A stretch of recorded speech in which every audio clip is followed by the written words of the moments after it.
Hello, good afternoon, happy Saturday. Apologies, we are a few minutes late. We were having a few technical problems in the background, but we are sorted. I am here. I am Lindsay, Girl About's founder, and of course, the Girl About Travel Club's founder. Hello, everybody. Hello. If you're coming on, then please hit the emoji button. Let's see some love. We are on StreamYard. If you are using StreamYard, then please give StreamYard your permission so that we can see who is joining us live this afternoon from Girl About HQ, from Rebecca in London. Hi, Rebecca. Look at you. I'm feeling a little bit more French today than... I like it. You're looking very chic. Than American. However, you, on the other hand... Look at you! My neighbour with your red, white, and blue there in the background. I don't know. We're all in a bottle. Oh, that's one of the things I love about the US of A is, of course, Coca-Cola in a glass bottle. So we are here today on Saturday, the 4th of April. And we are about to kick off something pretty spectacular in the Girl About Travel Club. And it just couldn't have come at a better time, could it, Rebecca? I mean, it just feels like we can go on holiday again soon. Completely. I'm so excited. And thank the Lord that finally some luck has fallen into our laps. Oh, it is the 10th. Sorry. 10th of April. Am I on the wrong day? Sorry. We have some luck. Because it seems that not only are things starting to move, but the USA might be one of the destinations that we might be able to visit possibly as early as next month. I know. It's so good, isn't it? It's like we planned it, Lindsay. We had it planned all along. We've planned a lot over the last year, Rebecca, haven't we? And we've also not planned a lot. And that is why the Girl About Travel Club has evolved and evolved. And evolved, and we've pivoted, because that's the new word, isn't it? That's the word of the 2020. We pivoted, but we kept going. We kept going, and we are still here today, a year later, a year to the month that we were supposed to launch the Girl About Travel Club in April 2020, last year. Of course, we didn't, but we kept getting up and we kept going, and we launched in September, and it's taken us until now, I think, to get what we believe is just an awesome platform, an absolutely fantastic offering, which is currently free. It is free to join the Girl About Travel Club as a standard member right now. We do have a VIP offering. We do have some VIPs in there. If you are watching now and you are a VIP, then hopefully you did get your wonderful curated travel box in the post, your USA gift. That is a thank you from me and Rebecca and the whole Girl About Travel team for coming on board at possibly the worst time to invest into us, really, into a travel club. But you did it, you came on board, and now it's time, as the travel industry opens up, as the world opens up, to show you all what a magnificent, pioneering, fantastic club this is, run by fabulous females with decades of experience in the travel industry between us. And our mission here in the Travel Club is to bring you ladies everything you need, all the inspiration you need, all the resources, all the advice, everything that you need into one place that is backed by experts. It's backed by women that have your back. We have, over the last few months, we have got together with some incredible partners, including Charitable Travel, which I'll talk about in a minute. And we are doing a lot of we are doing for nothing, for no financial gain, for no profit. We are doing it for the greater good, for the purpose. We are doing it because this is what we're born to do. We have been in the travel industry, working in travel. Rebecca and I have been around the world. We have been all over the place. We live, we breathe travel, and we also know how the travel industry works inside out. And that is our mission, to bring you all of that information, all of that inspiration, all of those resources, all of that expertise, all of that knowledge in this kick-ass club. Now, it seems, Rebecca, if you want to shout, put your hand up. That little secret, we've got sausage.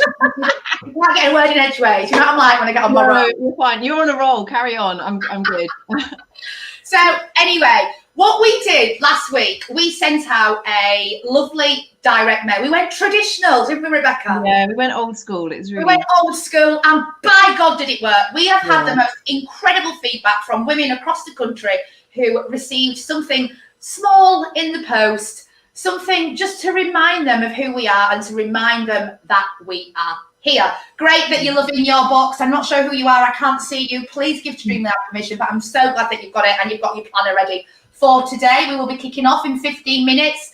We are going to, Rebecca, where are we going first? We're going first to Washington, D.C. We're going to the capital. We're going straight in. We're going to Washington. We're going East Coast. So, but for now, what we think is really important before we crack on is to actually show you what the Travel Club actually is about and how it actually works. Because until last week, when we sent this lovely direct mail out, and we're obviously able to get the full, to get people's full attention, it's quite a lot of people, even members, that are not entirely sure what this is all about, because it is so new and it is so pioneering.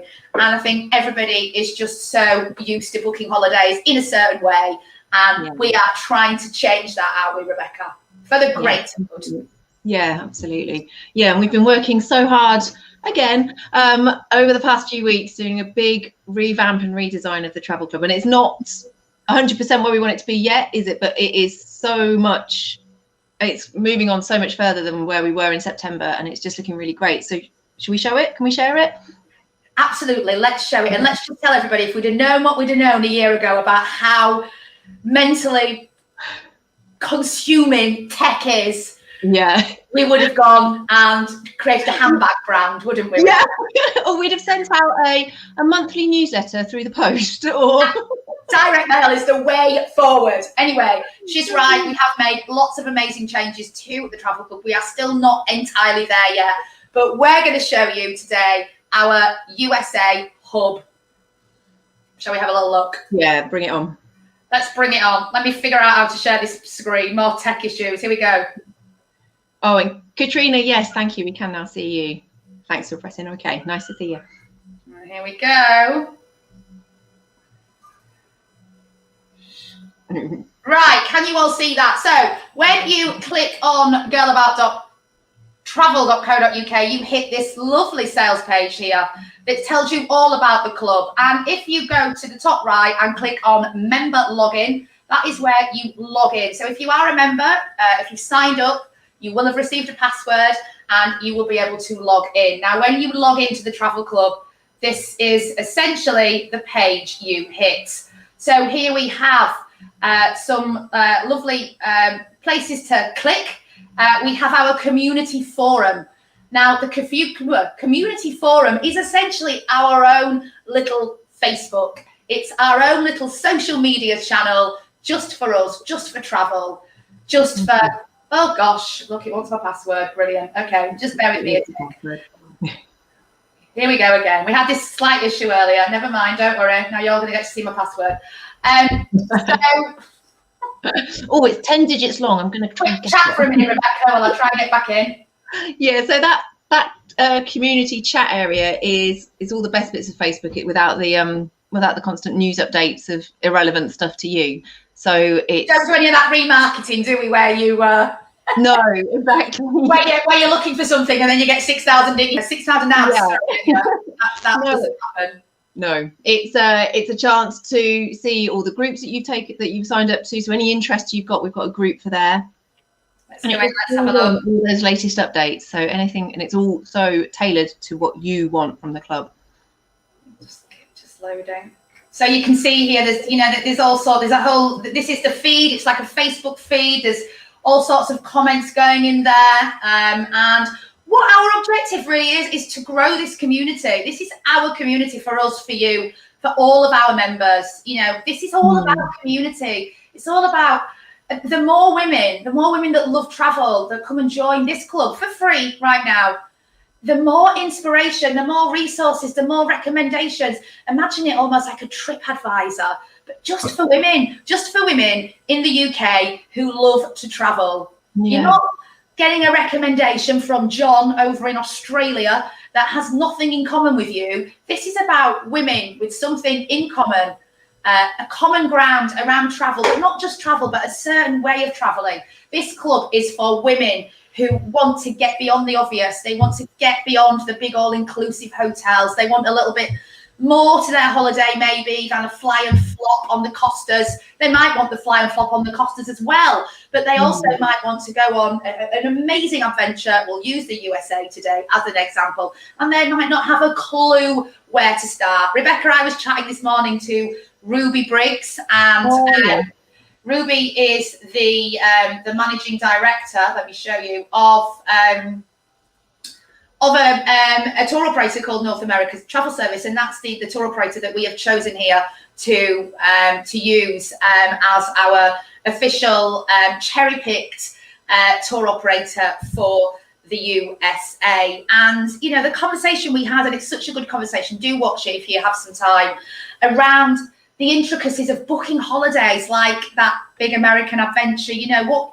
it's so easy. If you go to a big tour operator, you know, we'll say TUI, for example, and TUI are great. You know, this is not a mudslinging match at big tour operators, but they're great at certain types of holidays. If you're wanting a really bespoke, tailor-made, once-in-a-lifetime adventure that is bespoke to you and your children, or you know, your partner, whoever it might be, you don't want to go to a brochure and pick a holiday. You want somebody that's going to quiz all of your family, chat to your children, you know, chat to you, and really get a thorough understanding of what you want from that holiday. So that was a great chat. That's on here. You want to have that feel as well that anything is possible with your holiday, don't you? You don't want to be told that, oh, you can't do that, or you can only stay for that many nights or anything like that. You know, if I want to go for 4 weeks, I'm going to go for 4 weeks, and I'm going to go and try, and I want to go to these and places. And that's why someone like Ruby is great, isn't she? Because her knowledge is...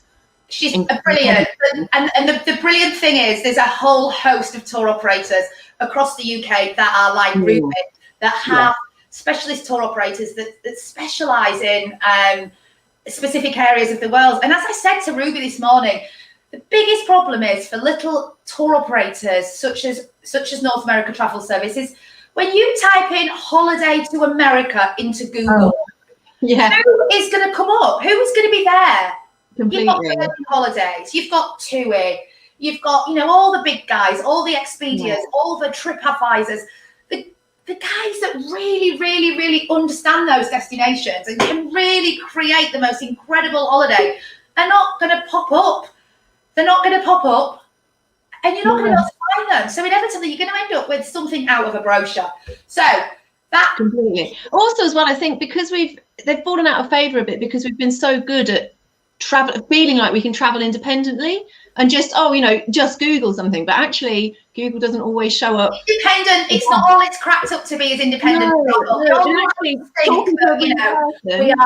like to think that we're all, you know, adventurers and we want to go and plan our own holidays, but the simple fact is we don't have all the knowledge that we need to ensure that we really get to see somewhere really, you know, in a way that only the locals know how. And that is what it's all about. Anyway, just going back, because I mean, I thought we'd have half an hour for too long, but we've not actually even scratched the Travel Club surface yet. So we have you'll see the travel chat calendar. Now this, if you click on, will give you information on all the lives that we have coming up over the next few days and weeks. Now, we've shaken things up a bit. Rebecca will still be doing her travel natters with travel experts on a Tuesday. Those travel experts, you know, again, are all of these organizations, all of these travel businesses that can really get under the skin of a destination.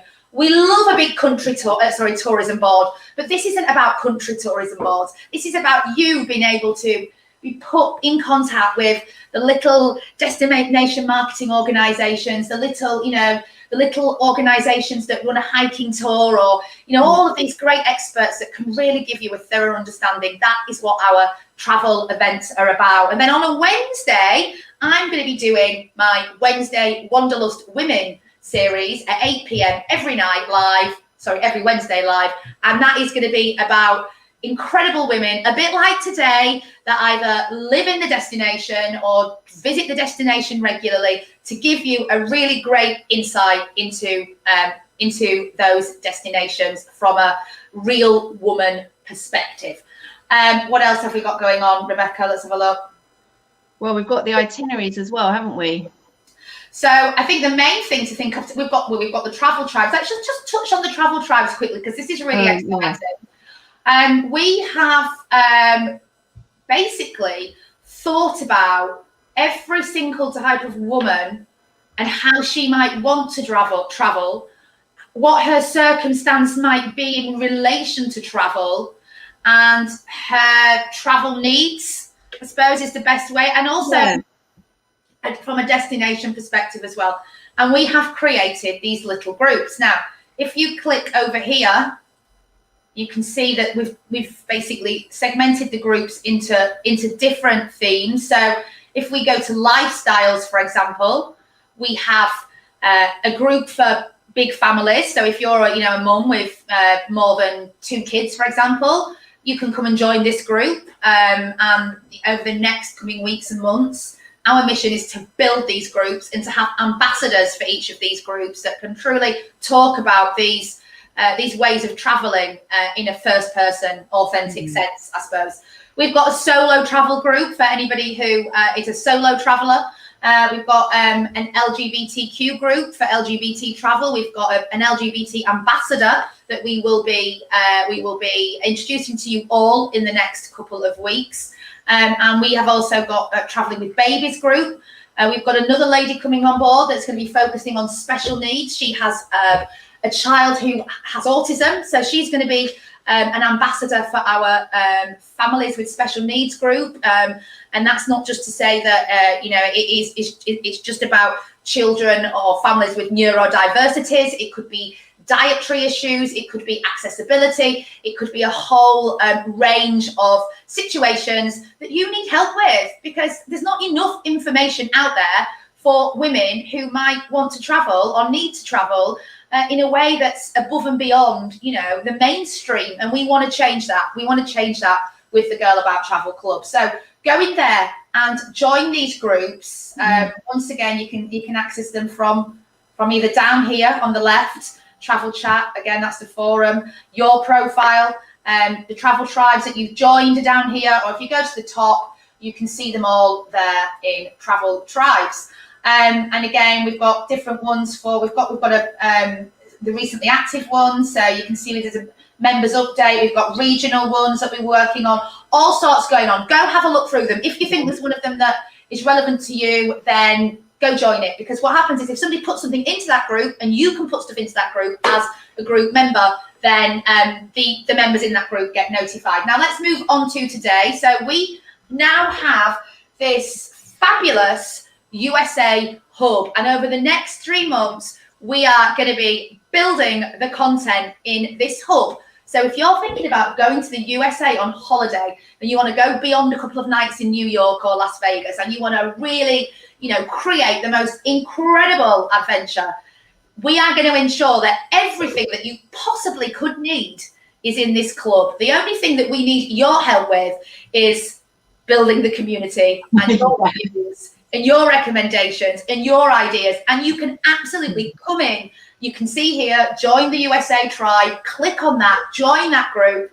If you've got something to say about the USA, as long as it's travel related, as long as it's positive, we don't have a little bit of constructive criticism, but that's as far as it goes. Come in, join that group, and be part of our USA travel tribe. So we have articles in this hub, and we're going to be, again, building on those articles. Rebecca, tell us about the USA special. I've got 4 minutes left before we need to welcome our first guest in. Yeah, we're on a countdown, aren't we? So yeah, in our USA special, we're just taking, it's impossible to try and sum up America in 1,000 words, let alone, I don't know how many words you'd need to properly do America justice, but we're taking it from the beginning. We're starting off, and we're saying in there about the places we're focusing on to begin with. So where catches our eye? Well, we are drawn to places with big, wide open spaces. So Arizona, Oregon, the incredible amount of national parks, but also the fact that it's not just the national parks, the state parks, scenic byways. America's so lucky it's got 2 gorgeous coastlines. So we're just sort of giving you a bit of a flavour of what to expect over the next 3 months, for who we've got lined up and who we'll be talking to. Oh no, there we go. We've got 3 minutes. I'm going to quickly rush through. We have got our diving guys. You know, after this, go in and have a good look round. We've got articles. We've got articles from the Girl About Blog Squad. We've got articles from contributors. I think we've got an article in here from my auntie that went on a ranching holiday in Atlanta. She's wrote an article. Have a read of it. This is all people, real articles. We've also added some of our top reads in there, whether it be, you know, we're all about collaboration over competition. If we think it's a good read, we're going to stick it in the hub, whether it be from the Telegraph, whether it be from Culture Trip, whether it be from National Geographic, or whether it be from my local newspaper up here in Yorkshire. I think it's great. We're not precious, are we? We're not precious. If we think it's valuable, it's going in there. Next, we've got sample itineraries. This is where it gets really exciting. This is where we mentioned earlier about working with small independent tour operators such as the North America Travel Service. We have 3 itineraries in the hub so far, but there's going to be a brand new itinerary dropping every single week for the next 12 weeks. In here so far, we've got motorhome experiences. We've got a 6-night wine tour of Oregon. I didn't even realize Oregon was so incredible. We've got a beautiful itinerary in and around South Dakota and Montana. And we're going to be speaking to ladies from South Dakota and Montana today. So you're going to get a really great all-round feel of these destinations. So have a look, go on, have a look. The bookable, there's a price, they're priced up. They include flights, they include all you need, and they are being curated by our dedicated tour operator, our cherry-picked tour operator for the USA. If you want to change these up a little bit, swap them around, we can do all that for you. We can absolutely do all that for you. We've got some, we've got some information around behind the businesses of who we're working with. We've got Tuesday Travel Natters, I mentioned earlier, that Rebecca will be doing every single Tuesday. So you can drop in on a Tuesday. We'll keep you up to date. As long as you're on our mailing list, as long as you're following us on social media, as long as you're in the club, you will be notified of all this amazing content. We've got, as I said, Wednesday Wanderlust with locals with me on a Wednesday. And then, of course, before we crack on with our Born in the USA event, we just want to touch really quickly on our great partnership with Charitable Travel. Now, Charitable Travel, if you haven't heard me talk about them, and I don't know where you've been if you haven't, because I've been banging on about them for the last month, it's our new dedicated travel agent partner. They are the first not-for-profit travel agency in the whole of the UK and possibly beyond. They sacrifice their commission, the commission that another travel agent would make, to give it to charity. It is an incredible force for good, and it aligns so much with what we are about. And we couldn't be any prouder to be able not just to offer the travel club, but to be able to offer you the opportunity to give 5% of the cost of your holiday when you book through us and Charitable Travel to a charity of either our choosing, and we're choosing 5. You can see here we're choosing to support Refuge, we're choosing to support Bloody Good Period, we're choosing to support Young Women's Trust, we're choosing to support IMCARN and Action Aid, because they're all charities close to our hearts. If you book a 10 grand holiday via Charitable Travel to the US, and travel to Charitable Travel use North America Travel Service, so you get an amazing holiday, you get to give £500 at no extra cost to you to charity. It is incredible. It's just brilliant.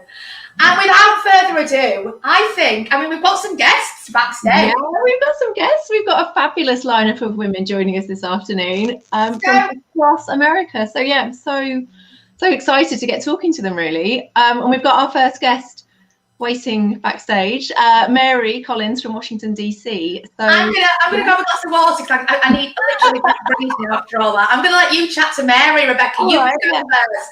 I can't wait. I'm looking forward to getting to Washington DC. Let's let Mary in. Brilliant. Hi, Mary. Hi, how are you? Thank you for joining us, and thank you for being here on time. I was so worried about all the timings. I was like, oh my God. It's a lot to coordinate. All the time zones. How many time zones do you have in America? Oh my God. 4? I think 4. Oh, they're all called different things. And I was like, anyway, we've got 15 minutes to talk Washington, so let's not waste any time on time zones. We're here. It's good. Hello, thank you for joining us. Please dive in. Tell us who you are, where do you live, what do you do? Yeah, absolutely. So my name's Mary Collins. I actually run a company called Blue Fern Travel. We just changed our name. We used to be Carpe DC Food Tour, so it might be a little more obvious what we used to do, or we still do really. Basically, it's a food and drink tour company in the DC area. And we've been around, we're excited to say we've been around for 7 years as of April 1st. So made it through last year. Very proud of that. Still here. Congratulations. And what a year to have got through. So yes, well done. Yes. Oh, that's fantastic. So what can you expect on a typical food tour with you? What do you take in? Yeah, absolutely. So it's actually my husband and I started the company, and really we started because we were lucky enough to travel a lot and just kind of felt like the highlights of all of our trips, in a lot of different places, we're really getting to know locals and getting to know local flavors. And so we just felt like DC was kind of lacking in that area. So for us on a food tour, we're both actually anthropologists, at least from undergraduate level. Okay. My husband went on and got a PhD in that as well. But basically, that's kind of our approach, is that we want to tell this story of various neighborhoods through food. So we use food as a vehicle to tell those stories. We usually stop anywhere between 4 and 5 restaurants and kind of pick those places, of course, based on how delicious the food is, but also how it fits into that overall neighborhood story and how the neighborhood has evolved and where it's going and things like that. Oh, fantastic. So what are some typical restaurants? What's the food scene like in Washington, and kind of what stories are you pulling out?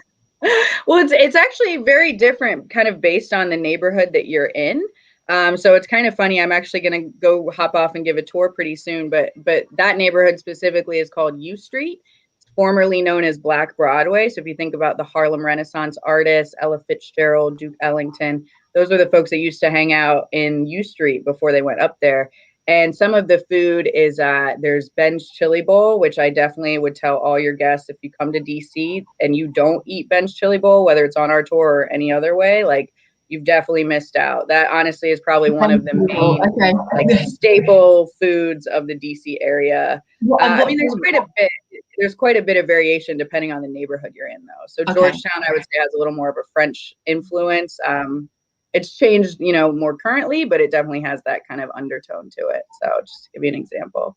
Nice. Just go. What can you expect in a Ben's Chili Bowl? What's the So the chili, I mean, it's really all about the signature chili, right?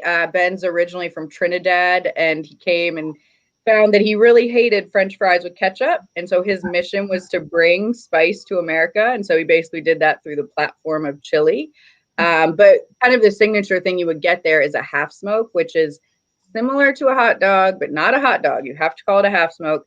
It's a half beef, half pork sausage. And then, of course, they put the chili on top with mustard and onions. So that's what we serve. That's like their most classic, kind of staple. But you could, of course, put the chili on probably anything you asked for over there. They let you do it. So fantastic. How long do the tours last? If you're taking in 5 restaurants, you've got to be like, they last about 3 hours. Kind of depends on how fast folks walk or how fast they're going to eat. Every so often I'll get a group that maybe didn't realize they were supposed to come hungry. So those tours tend to go a little faster because they're going to kind of take the food with them. But generally, around 3 hours. So how long have you been in Washington? Roughly I think more than 15 years. I used to say 15 and I was like, oh, okay, I've been saying 15 for like multiple years, right? So maybe 18, something like that. Nice. And what drew you to the city? What was actually, I guess the first thing that drew me there was college. So I went to George Mason University, was just right outside of DC. That's actually where me and my husband met. And then we traveled around, like I said, a fair amount. And then really, I think for better or worse, the 2008 recession, there were a lot of jobs still in DC, and a lot of my friends that had moved out, including me and my husband, really ended up moving back to the area at that time. And, so it was really just, kind of fortunate in that way as well. But I definitely had kind of had my eye on it and wanted to come back at some point. Nice. And it's a lot more fun, I think, when you're out of college and maybe you have a little more money to spend at some of those restaurants and things like that. Yeah. It's not a cheap city, so being poor college student isn't the best way to experience it. Because it's the capital, is it quite an expensive place? Is it quite shishi, or is it sort of? I mean, it varies, right? You can definitely find places that aren't shishi, right? But overall, just cost of living as far as rent and things like that, that's really where the big expenses lie. I mean, you can definitely find all levels of, restaurant costs and things if you're going to go out as well. So, So what are the must visits in Washington? What have we, if we're visiting, what do we have to see? Obviously.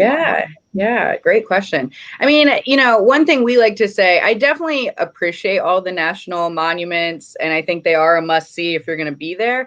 But we literally started a food tour to get people out of the National Mall because it is national history. And I think it's completely possible to come to DC, spend all your time there because it's very big and, there's so many different things, and really not experience DC itself. And so that's literally what our tours are about. And so I would just really, kind of more generally recommend people just get out of the mall and just come up, whether you take our tour, whether you do something different. U Street is an amazing area and neighborhood to get to know. I mean, everyone's heard of Georgetown. That's a fun place to walk through. I would definitely probably encourage going to maybe Georgetown, seems to be a must do for most folks. So probably that. And then go to at least one different neighborhood that's not Georgetown because they feel very different, and so then you can really get a sense of the city itself, right? Yes, because it does seem like White House, Capitol Hill, but there's so much more. Exactly. And you also cover Baltimore as well, don't you? Sort of further down the coast, is that right? Yes. We actually we just started the tour right before COVID, so it literally launched for 1 weekend. We still, of course, have all the content and everything. We're excited to get it up and running again, but right now it's kind of on pause. So I'll ask you definitely check back though. It probably won't be more than a month or two before we get that going. Okay, all right. So if you had say you had your best friend visiting from out of town, where's sort of your under the radar, where are the locals hanging out? Yeah. If it was my best friend, I would take them. I was thinking there's a place called Calabash Tea and Tonic.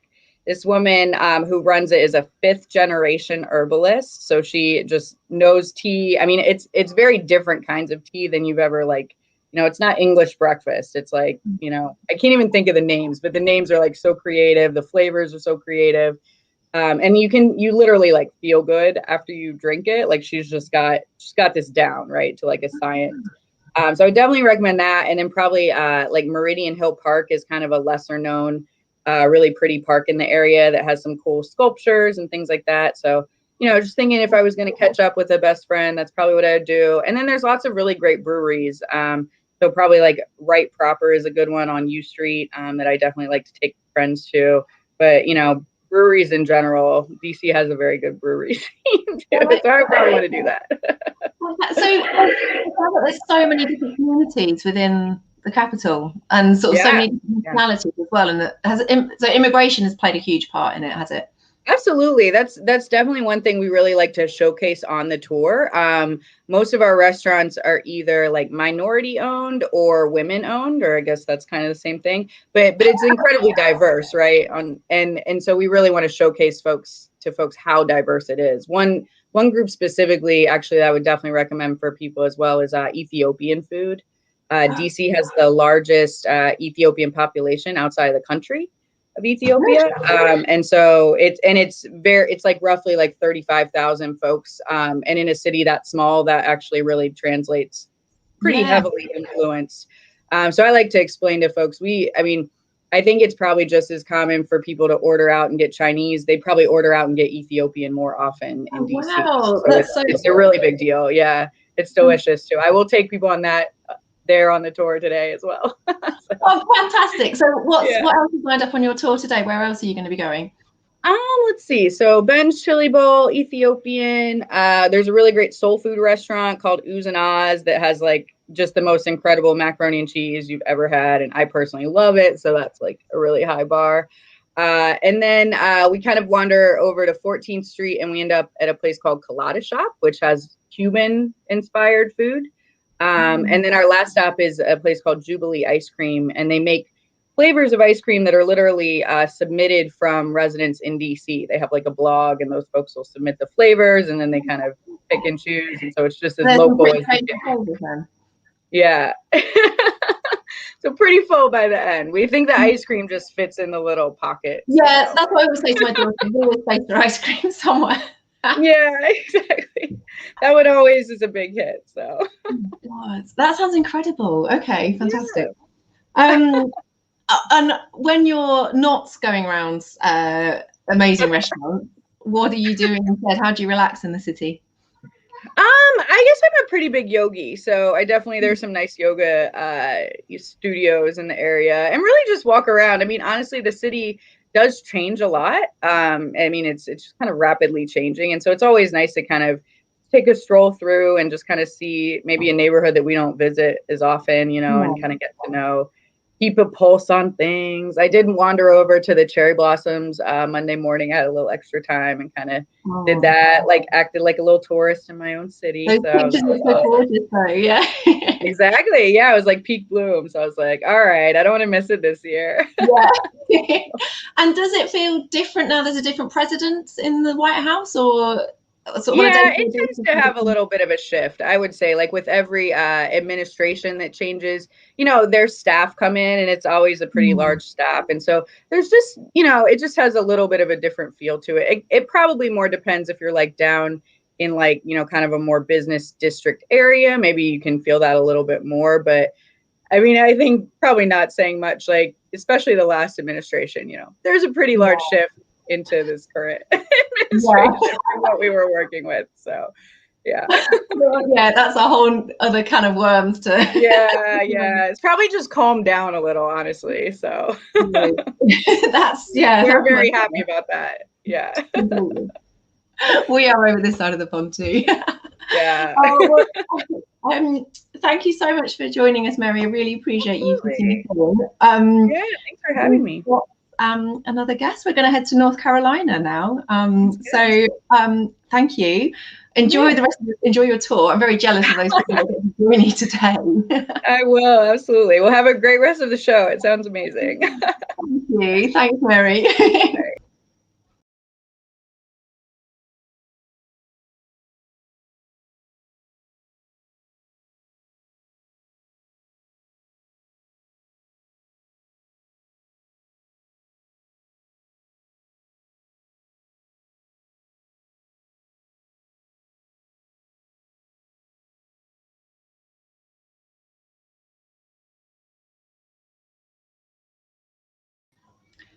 Lindsay, we can't hear you. Whoops, slight technical error. I'm sorry. I had my volume turned off there. Thank you, Rebecca. Thank you so much. That was brilliant. We had Mary there in Washington, D.C. Our next guest, we're going to stay on the East Coast of the USA, and we're going to be going to North Carolina with a lovely lady called Marilyn Ball. And Marilyn is a radio presenter. So I'm going to bring Marilyn in now. I'm going to chat to Marilyn on all things North Carolina for the next 15 minutes. Hello, Marilyn. Oh, I can't hear you now. Can't hear you.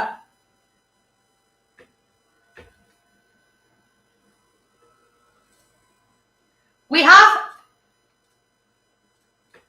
Can't hear you. Bloody tech.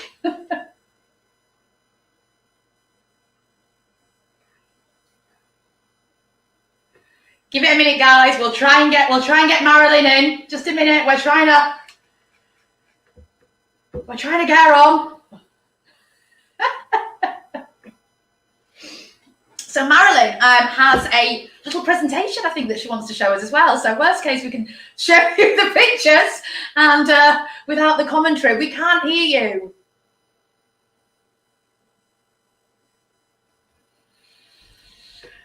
Marilyn, we're having some problems. Rebecca, we're having some sound problems here with Marilyn. I think you're...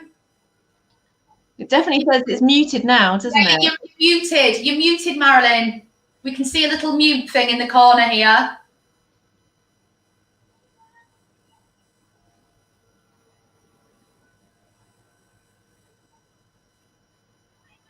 Oh, what a pain. Because I know Marilyn is on her way. Remember and try and bring her back in, yeah? Yeah, she's on her way back from the coast. She has been... Same mute on her... Try her again. Can we hear... She's the same mute on there. She's got it on mute. Can you hear us? You've got your microphone on mute.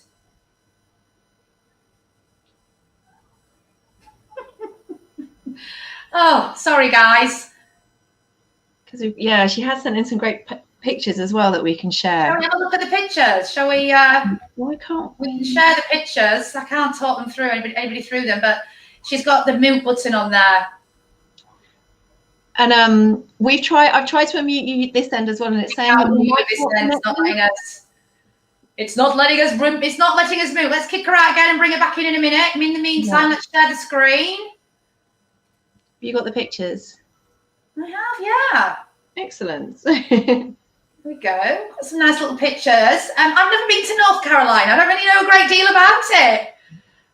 So I'm not really quite sure. Let's try and bring her in again. Can we hear you now, Marilyn? No, she's still muted.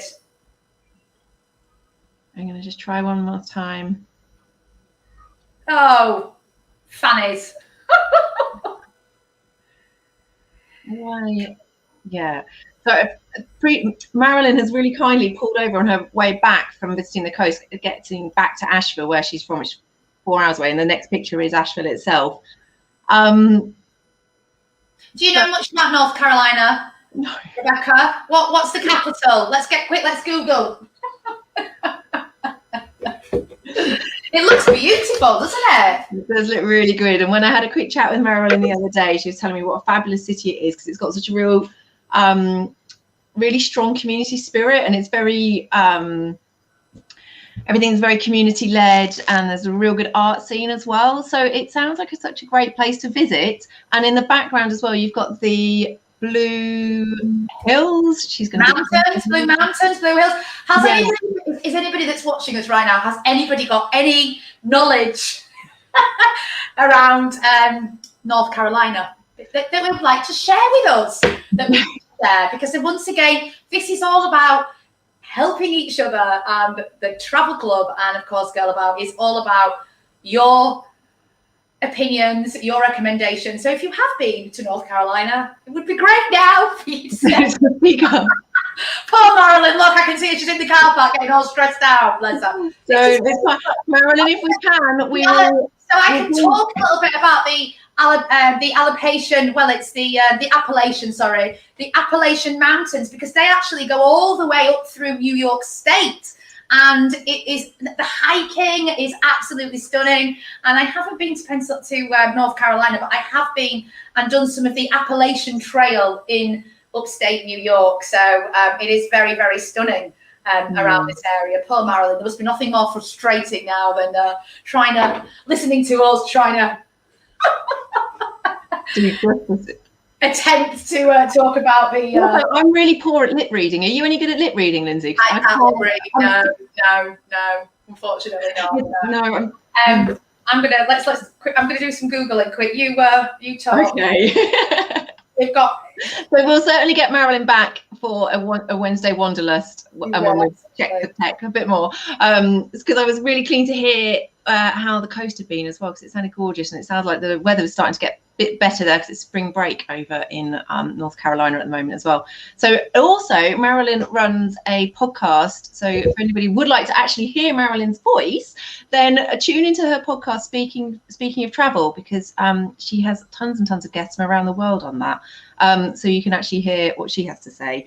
and her guests. So yeah, she sent through these pictures of downtown Asheville as well, which is again like the cool. Just scroll back up, Lindsay. Yeah, so it's the cool neighbourhoods and really like it's quite Camden-esque, doesn't it? It's quite cool. Yeah. And I think I always when I conjure up North Carolina, I always conjure up lots of I don't know what. Certainly not that really quite cool Camden feel. Yeah, no, it's definitely got that really good vibe to it. And then this is Biltmore House. And also, because I was really keen to talk to Marilyn more about the history as well of North Carolina and kind of all that. I think Marilyn needs a lot more than 15 minutes with us, doesn't she? I think we can do a whole North Carolina live episode at some point. Marilyn, we'll get you back in. Don't worry, we'll make it up to you. We promise. Don't you worry. We'll give you a longer air time. We're gonna thank you for trying. At least listen, the presentation was great. I mean, it helped us. Thank you so much, Marilyn. Thank you. Bless her. Right, we've got 8 more minutes. Until our next guest, and our next guest is coming all the way from Boston, Massachusetts. Yeah. Do you know much about Massachusetts? Cat in Boston. Like the Martha's Vineyard. That's sort of all of New England, isn't it? Yeah, and it's all where the it's where the founding fathers and all the pilgrims and everything, they first landed in Massachusetts. So yeah, Kat's going to be telling us. And is it Martha's Vineyard and all of those amazing sort of places where you get amazing seafood and? Yeah, it does look fantastic. Katrina's asking, where are our US highlights from where we've been? Where's yours, Lindsay?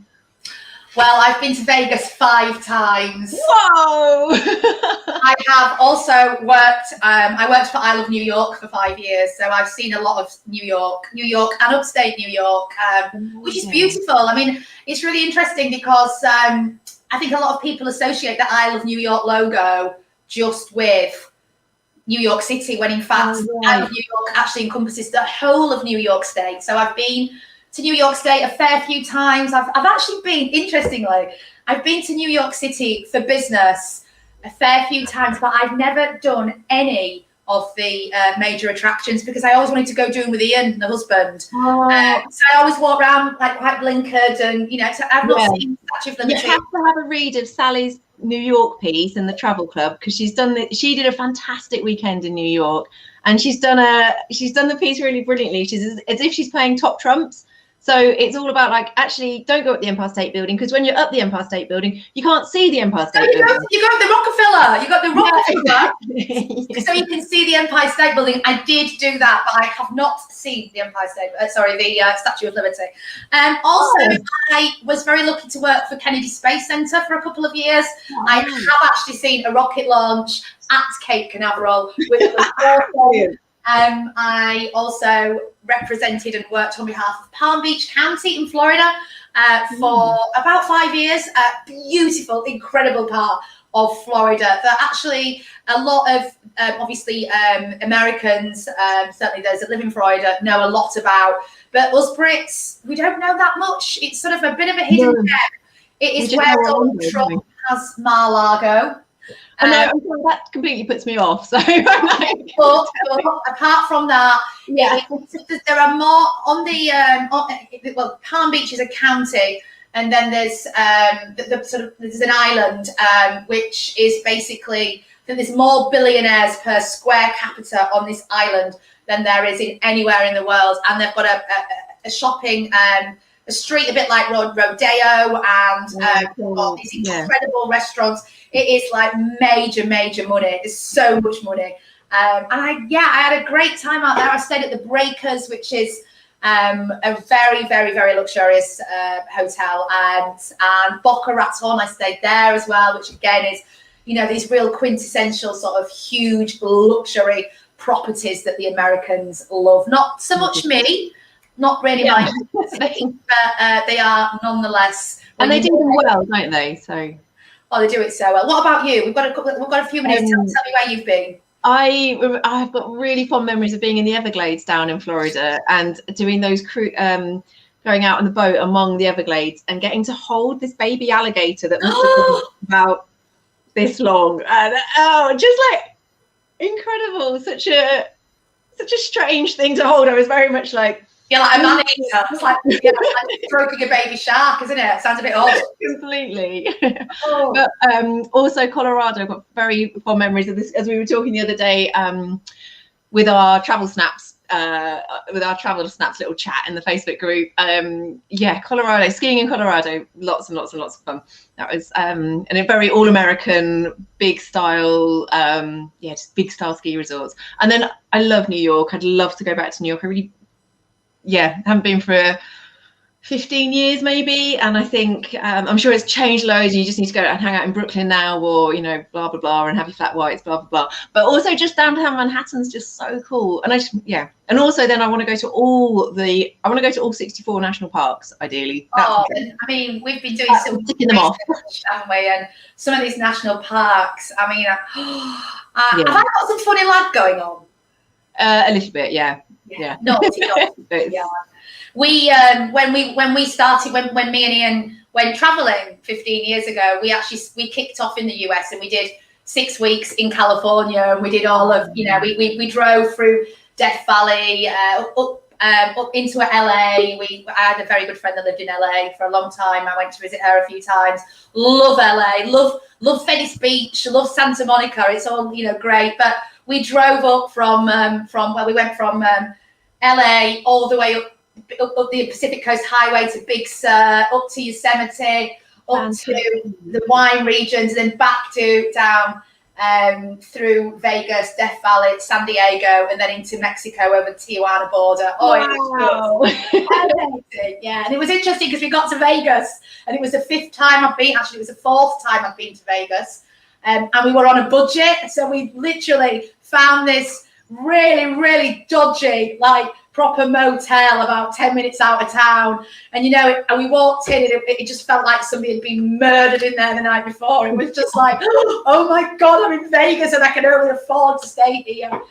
But it was at the same time, when you can't do this anymore, but we spent literally, we were there about 4 nights. We went into the one of the big hotels every single night, into their casino, and they had these 2-cent machines where you put the money in, and you've got the little horses and they gallop. And we sat there every single night, and we spent about $10 a night, and we just had free drinks coming to us. I think we're at the MGM Grand or somewhere like that.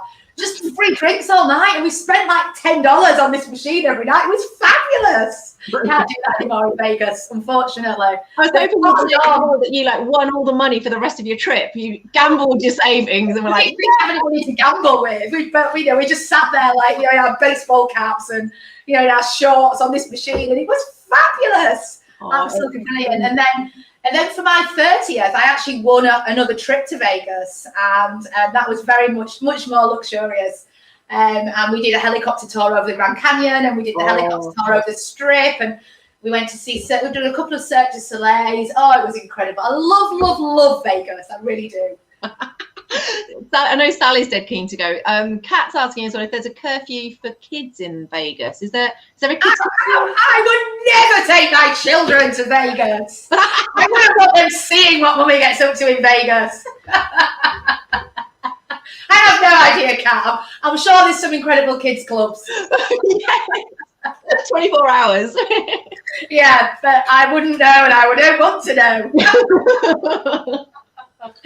Okay, we have another wonderful, lovely lady, and I'm going to hand it over to you. I'm going to hand her over to you, Rebecca. It's your turn. I think we're going to Massachusetts next. Massachusetts, yeah. I'm going to let Kat in. I'm going to dive out. So yeah. Fab. I'm going to bring our next guest in then. Hi, Kat. Hello. Hello. I'm good, thank you. How are you? I am fine. It's a beautiful day here. Finally, we have spring, and I plan to spend the rest of the day outside after we finish here. I'm going to do a little raking in the yard and get some things cleaned up. Oh, nice. And what's spring like in Boston? What can you expect on a spring day? It is like bipolar. So we can have snow in April, and then the next day will be beautiful, and then it will go back and forth. So you have the daffodils coming up, and then again, a little freeze, and then it goes back and forth. It takes us till about June to really warm up here. Okay. So it kind of goes back and forth. Oh no. Well, but thank you for joining us. First of all, tell us about your cat, and tell us where you live. I'm Kat. I actually live north of Boston in Gloucester. I grew up here and another little port city called Newburyport. I've just come back though, actually last year. I've spent the last 17 years in Washington, D.C., but I went to school in Vermont and, spent my whole life. This is home for me. New England is home. Not only Boston and Massachusetts, but really all of New England. We're kind of a region here that operates together, especially if you're traveling. A lot of people will come to visit the whole region and not just Boston. It's funny because if you go to New York City, people say we're going to New York, and they literally only go to Manhattan. Like they go to the other boroughs, let alone the rest of the state. But if people say they're coming to Boston, they're often also going to either visit, Providence, Rhode Island, or go up into Maine and go hiking and really explore the whole region. Oh, it looks fantastic. And the coastline looks gorgeous as well. Yes, I'm right on the coastline, and actually we're on a little peninsula. So we are facing west. So we actually have the sunset over the water. Oh, that's really on the coast. Yeah. Brilliant. That must make it gorgeous. So nice places for sundowner drinks in the, the city centre and that sort of thing. Definitely. Yes, absolutely. Always. Oh, gorgeous. So what do you do in Massachusetts? I work for myself. I own a marketing consulting business and focuses on travel. So I actually work with a bike tour company here, and they tour the city. That's an excellent way. I know I'm biased because they're my clients, but I really think it's the best way to explore a city. I've been on tours in London and Munich and Athens and Rome. So I've been all over. It's the best. I agree. And then also I work for a food and drink tour company. They're located in DC. I think you spoke to Mary earlier. Oh, we did. Yes. Fantastic. Yeah. Oh, the web. Friend. Another great way to explore, not just my area, but anywhere you go, you get a little taste of the local flavor and some of the history behind the food. I think, eating is really a great way to explore anywhere that you're visiting. Definitely. We've just got one of the women watching, Katrina. She's just asking if kids can join the bike tours. Are they open to kids as well? Yeah, absolutely. We've got a number of different tours, and one of them is called Tour to Boston. It's a little bit more family friendly. Boston is it's getting more and more bike friendly every day. I think that's kind of a trend across the world, especially with COVID, actually, because so many people were not wanting to commute and they had the time. But we've got a tour that goes right along the Charles River. So you're on a bike path and bike lanes and bike path most of the way. Oh, fantastic. Yeah, absolutely family friendly. Cool. So tell me, what's downtown Boston like? What can you expect in the city centre? Well, downtown Boston is kind of funny because a lot of our cities in the United States are laid out like a grid. Again, New York City is the classic example. Yeah. And it's perfectly laid out and it's perfectly organized. And Boston is not like that. It was established a little earlier. And so the roads are really windy. There's lots of one ways. So we have a joke that if you look at an aerial view, it just says, good luck. So it can be a little bit challenging. Again, that's another way that the bike tour can help, because you're really actively engaged in going through all of the neighborhoods, and it gives you a good sense of where you are. We've got lots of little neighborhoods, and so we've got Back Bay and Beacon Hill and East Boston and South Boston. There's a lot of brownstones, beautiful architecture, and we've got a really, really great park system that goes through the city called the Emerald Necklace. If you look at it from above, it looks like a little gem necklace going through. So we've got another bike tour that goes there, but that's really nice. And we had a big tunnel that was dug underneath the city that removed the highway going straight through. It was called the Big Dig. And now there is a park where the highway used to be called the Rose Kennedy Greenway. And that's got really cool art installations that are ever changing and big swings. And it's right by Faneuil Hall, which is a very well-known tourist area with lots of different shops and restaurants. Okay. So it's a great place to explore. Oh, fabulous. Okay, so what are the what are the must visits either in Boston? Well, in Boston, and I know we've only got 15 minutes, but across wider Massachusetts as well. Yes. Let's just cram it all in. Well, I'll keep it to the North Shore where I am. Okay. Yeah. But one of the good things is that we do have a really good train system. Now I think we're feeling a little more confident with taking the commuter train. So it's not just a city subway, it's actually a commuter line. So I think if you're in Boston first, we have some great museums. Okay. One of my favorite museums is called the Isabel Stewart Gardner Museum. I always like a good house museum, some place where somebody lived. Yeah, they feel so real, don't they? Yeah, absolutely. And it's kind of their art and their curated things. She has a wonderful open room that's a garden in the center of the house. It's pretty spectacular, with skylights that are coming. So you walk around the interior or the exterior of that garden, and there's fabulous views from the different rooms that look in.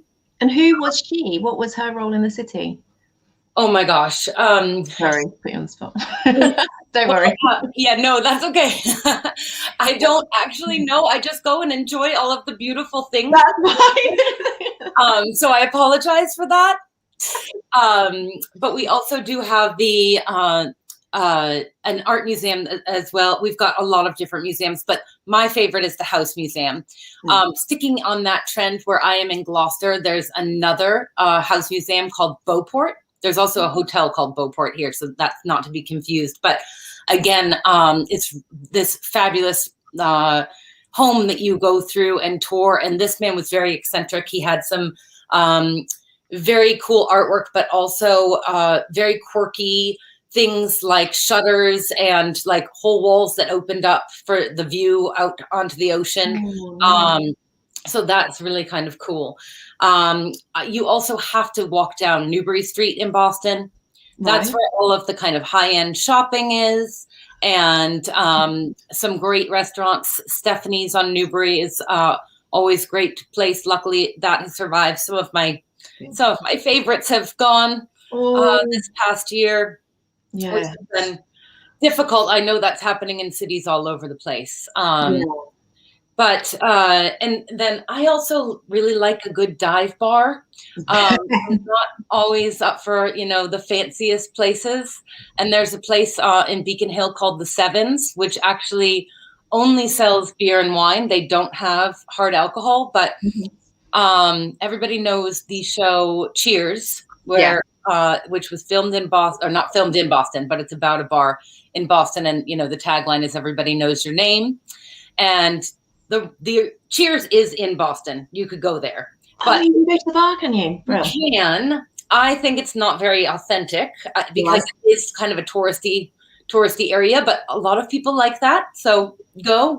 Yeah. But if you want a different experience that feels like Cheers, where there's a lot of locals and everybody does know each other, go to the Sevens on Charles Street. Okay. That's always my favorite. Again, there's so many different neighborhoods to explore, but I think really sticking around Faneuil Hall, which is touristy, but there's a lot of things to do there. And then going on Newbury Street. And I would say if you're looking for a place to stay, I always like staying in Airbnbs. Okay. And I think you can get a little bit more of a local feel that way. Again, we have some amazing brownstone architecture, and I would say to look in the Back Bay area. Okay. That's very walkable to all of the areas that I've mentioned, and a lot of those brownstones have rooftops so that they look out on the water. Oh, nice. Okay. Yes. So, but if you are then getting out of Boston a little bit and you are taking the train, you can take the train up to a couple of different cities. They're cities, but they're small. Right. One is called Salem, and that is famous for the Salem witch trials. So great to visit around Halloween because the whole city is really, really decorated for Halloween. Boston is also a great place to visit in the fall because of all of the foliage. We get really good colors. I was going to ask, Yeah. It just looks absolutely gorgeous, and downtown as well as further out into the countryside. Absolutely, you can get a taste. Again, I was mentioning the emerald necklace, and you can really go through there and see all the foliage. It's absolutely beautiful. But right now in the spring, we have all of the spring trees blooming, so lots of pinks, and it's absolutely amazing. But in Salem, again, apart from Halloween, there's also some great, there's a great fish market called Turner's, that restaurant. We have a lot of fresh seafood in Boston and New England. Turner's is one that I highly, highly recommend. And then there's another museum that I love there called the Peabody Essex Museum. And they have a wide variety of different collections. They're a smaller museum, but they do see some of the really great exhibits come through. So I think that that's a little bit lesser known, and it's a wonderful place to visit. And I'm now up in Gloucester, which is also accessible on the train. Gloucester is best known for our fishing and was featured in the movie The Perfect Storm, which you may have seen. So that was the bar here, the Crow's Nest is here. That was featured in the film, and you can go there. It's a real place with you will see the real Gloucester fishermen there. Do you get many storms? Is it actually quite I mean, I don't think that was actually, the boat was based in Gloucester, but they were way out off the coast of Halifax, I believe, in Canada. So it's called The Perfect Storm because there were a series of 3 storms that came together. I don't think that happens that often. No.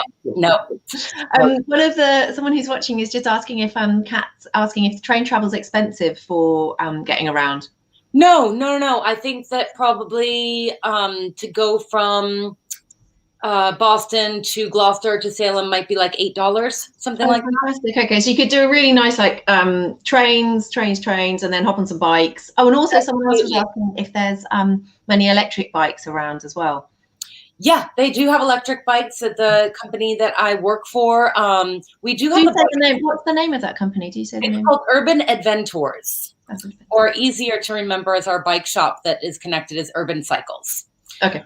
But we've got all different bikes to rent. So in addition to the tours, and somebody I know was asking about family friendly. So we do have kids bikes and all of the different attachments, like the little we call them the burlies, with the little kids can sit in the back and be trailed along. Yeah. So we've got, and then we've also got high-end road bikes, mountain bikes, and all of those. So if you're actually a cyclist and you want to go on a little bit of a longer ride, we can accommodate that as well. Yeah, absolutely. Oh, thank you. Kat, I'm really sorry, we're nearly out of time. 15 minutes does not last very long.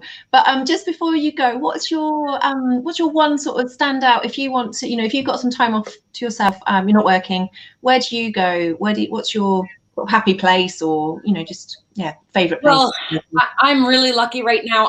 I'm living in the place that is like my absolute favorite, this village in Gloucester called Annisquam. But I also and again, I work with these people, but in Vermont, I work with a summer camp. It was this old summer camp. It's now privately owned, and we've got cabin rentals.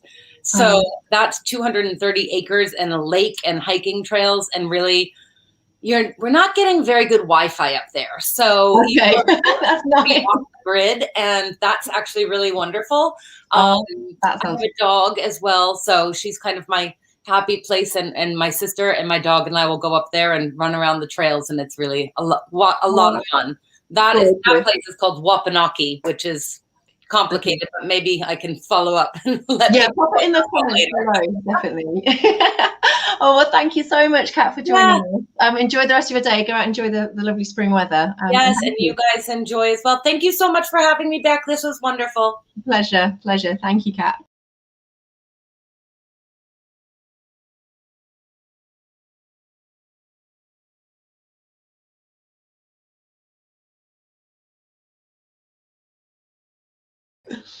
Lindsay, you're on mute again. Lindsay, can't hear you. you, Rebecca. Thank you so much, Kat. I need to remember to take myself off mute. I am now going to Florida. Oh my God, what I would give to actually be in Florida right now. But Susan's in Florida, and she's going to be chatting to me for the next 15 minutes on a little place called Celebration Town. Hello, Susan. How are you? I'm wonderful. How are you? How is things in Florida? You know, things in Florida are fabulous. Compared to other areas in the country, we are doing awesome. Florida is a great place to be right now. What's the weather? Tell me. Make us feel jealous.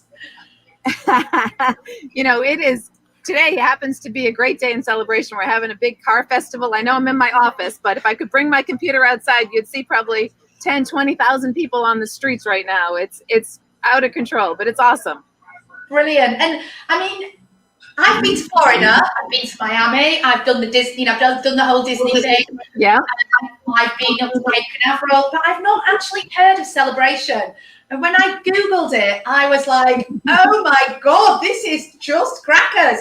Tell us about Celebration Town. Okay, so the town of Celebration was built, you know, Disney was their concept. They built the town. And I was fortunate. We were one of the very first people in town. So we were in that original lottery. We had to, you know, sign up, so to speak, to get in and buy a house, which we did 25 years ago. We have had 4 generations in town. We have 3 generations now. And, you know, it's so great to call this place our home. I mean, not only is it beautiful, you know, I came off of the Boston, which I laughed. I was just kind of giggling because coming out of Boston, I'm from Boston. And so a lot of what Kat was saying, you know, we are the neighborhood pub, so to speak, the Boston place to go when you're in Florida and in Celebration. So that was kind of nice segue into, you know, Florida. But Celebration is actually modeled after northern, you know, New England neighborhoods where, you know, it is a family, it is a neighborhood where people know their neighbors. It's a lot of walking, a lot of biking, a lot of things that neighborhoods don't have anymore. Celebration absolutely has them, and it's been really, really great to live here. Because wasn't it modeled around being like the archetypal perfect little place to live in America with candy-colored buildings and yeah, there's a lot of rules that there are, but you know, it's okay because it keeps everything beautiful, and you know, your neighborhoods always look pristine, and it's unlike anywhere else I've ever lived, and I've lived in a few places. So I'm sort of conjuring up Edward Scissorhands, you know, like these amazing sort of topiary designs, and you know, all these sort of women tottering around, and it just being like perfect utopia. You know, people think that from the outside, but those of us that live on the inside, we know it's just a real place to live. You know, we have our own share of problems, but overall, I mean, amazing, really amazing. And you own a bar, you own a tavern in Celebration Town. Yes, we do. We own a restaurant. We're 20 years in the restaurant. We're from Boston, so we do specialize in New England seafood and such. So, you know, my life revolves a lot around the community and the town. And, you know, I'm always giving back to the town, and there's always needs. And, you know, growing up, my kids went to school in town, and, you know, they went all K-12 in town, and it's a great school system. You know, it is a special, it is a very special place. And we're so centrally located to, you know, to Disney World, to where, you know, an hour from either beach on either coast. There's just so much to do that you couldn't even begin to list how much there is to do while living here.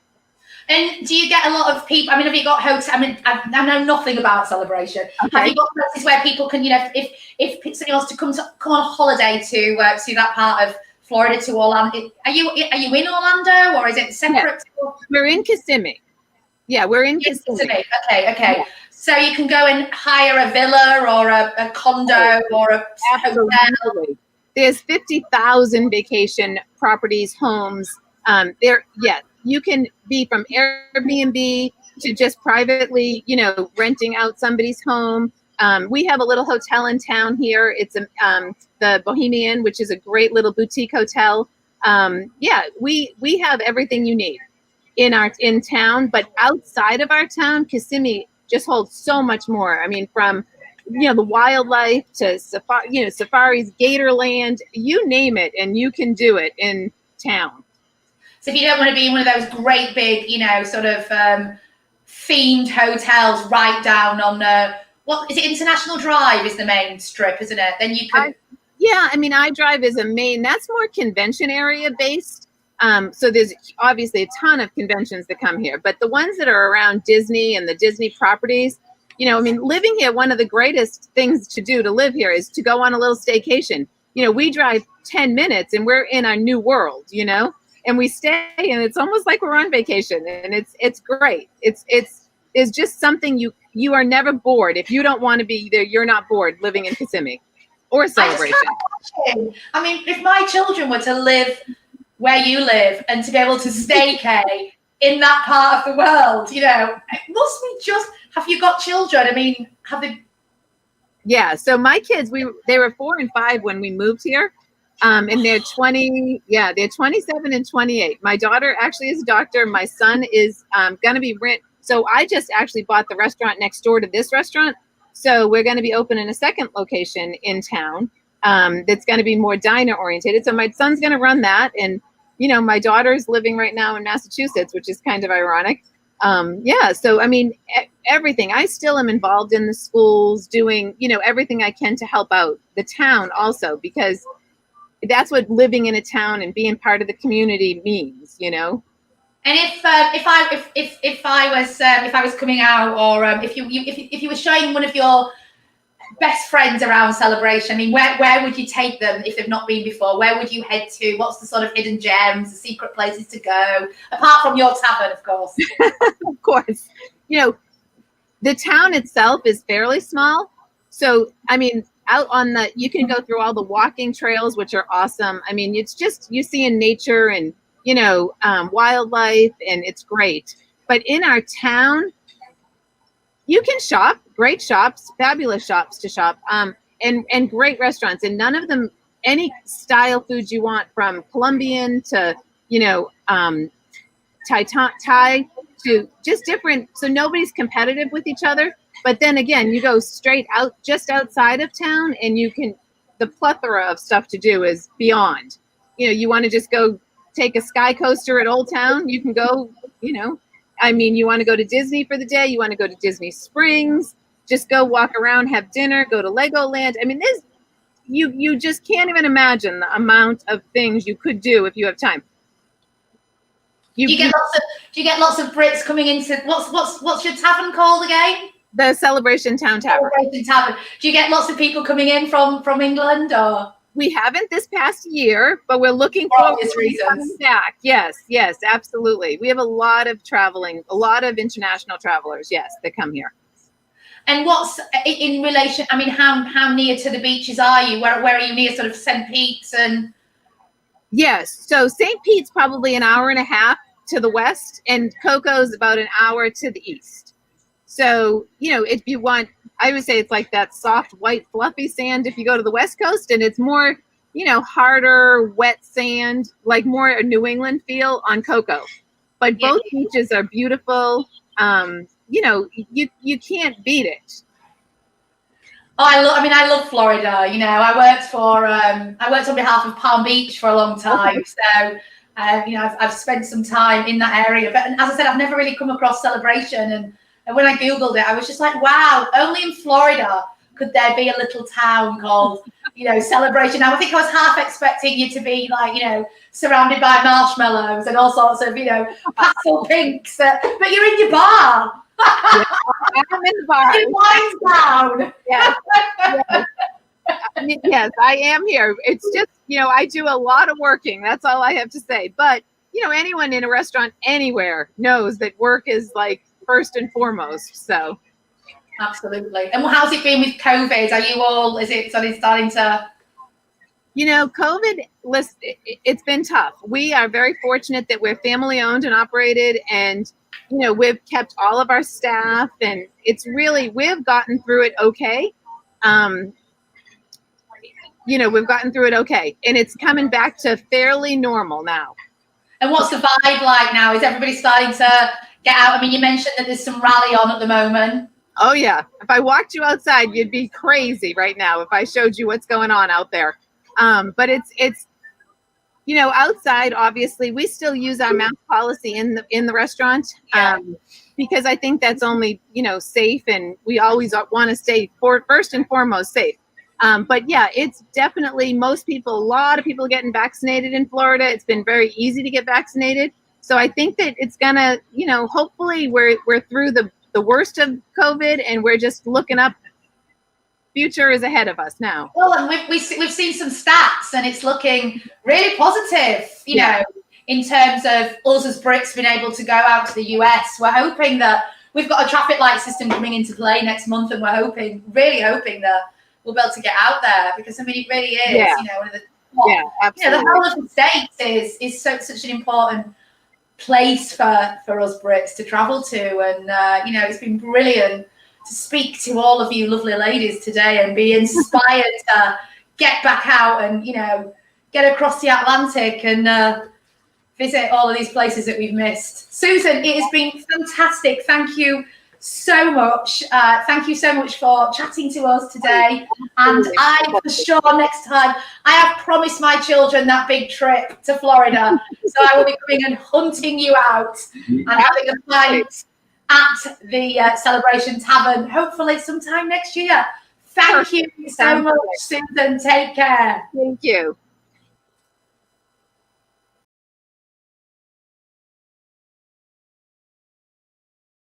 Well, thank you all. That was Susan. Susan is a tavern owner in the town of Celebration in Florida. Now, in a couple of minutes' time, I'm going to hand you back over to the lovely Rebecca. And we are off to Pennsylvania, somewhere else that I'm not particularly familiar with. Staying on the East Coast. Rebecca, we've done a really good job. I'm going to bring you back in. We've done a fabulous job of trying to sort of make our way around the States in a pretty, you know, in a pretty fluid way, really, rather than back and forth and back and forth. We've pretty much, did you do that on purpose? Well, totally on purpose, of course. You know me. Brilliant. We're focused entirely on the East Coast for the first half, and then we're going to go over to the West Coast, I believe, after we have, or you have chatted with CJ in Pennsylvania. Do you know much about Pennsylvania? I know it borders Lake Erie, and I've paddled in Lake Erie when I was on holiday in Toronto, so I'm looking forward to hearing about it from the other side, because these are not lakes, are they? Huge. But yeah, these are gigantic, great big bodies of water that are like oceans. But yeah, exactly. It was like, are we at the? I got really confused. I was like, are we at the sea again? And I love it because I'm really sensitive to salt water. So when we go to Canada, when I've been to Canada, and we've you know dipped our toe in the Great Lakes, because some of them are quite small, you know, quite cold as well. I don't get that, you know, irritation that I get when I'm in the saltwater sea. I'm going to jump out. I'm going to bring CJ. Yeah. Let's chat to CJ. All right, cool. We'll see you in a minute. Well, thanks, everyone. I'm going to bring CJ in. Hi, good morning. Hi, good morning. Nice to be here. Thank you. Oh, thank you for joining us. And I appreciate it's quite early morning for you, actually, isn't it? But thank you. So thank you for being here. CJ, you're most of the time you do live in Erie in Pennsylvania. Is that right? Correct. I grew up there and I live there, and especially through the summers, because the summers are great there. Like you had mentioned, Lake Erie, it's just wonderful there. So stupid question, but is Erie actually on the shores of Lake Erie? It absolutely is. It's in the northeast corner of Pennsylvania. Everybody talks about Philadelphia. Philadelphia is a great place to visit, but I actually think Erie is like the best kept secret in northern America, because it borders a lake, it has a peninsula, and it's really lovely. Oh, fantastic. Well, I'd love to talk more in depth on that, definitely, as we go through. First of all, though, just tell me a little bit more about yourself. What do you do when you're in, what do you do as a day-to-day? I'm a writer. I've written 5 novels. I used to do grant writing and freelance writing on the side. And about 5 years ago, I decided, no, I want to write books. And so I quit my full and part-time jobs and started writing. And I've been happy ever since. Oh, wonderful. Brilliant. So what, so novels, is it mainly? Correct. Oh, cool. And tell us, what's your most recent one? My most recent one is coming out in May, and that's a rom-com, a romantic comedy. I used to write thrillers. I still write thrillers, but I wanted to try my hand at something a little bit more fun. So I started doing these women fictions, and my last one was really well received. So I did a second one. And this next one's called Don't Mind Me, I Came with the House. So it's a fun little novel. Excellent. So if we want to find it, we just Google CJ's Anna and everything's on Amazon. Yeah, all my books are. Fabulous. Do you take much inspiration from where you are? I do.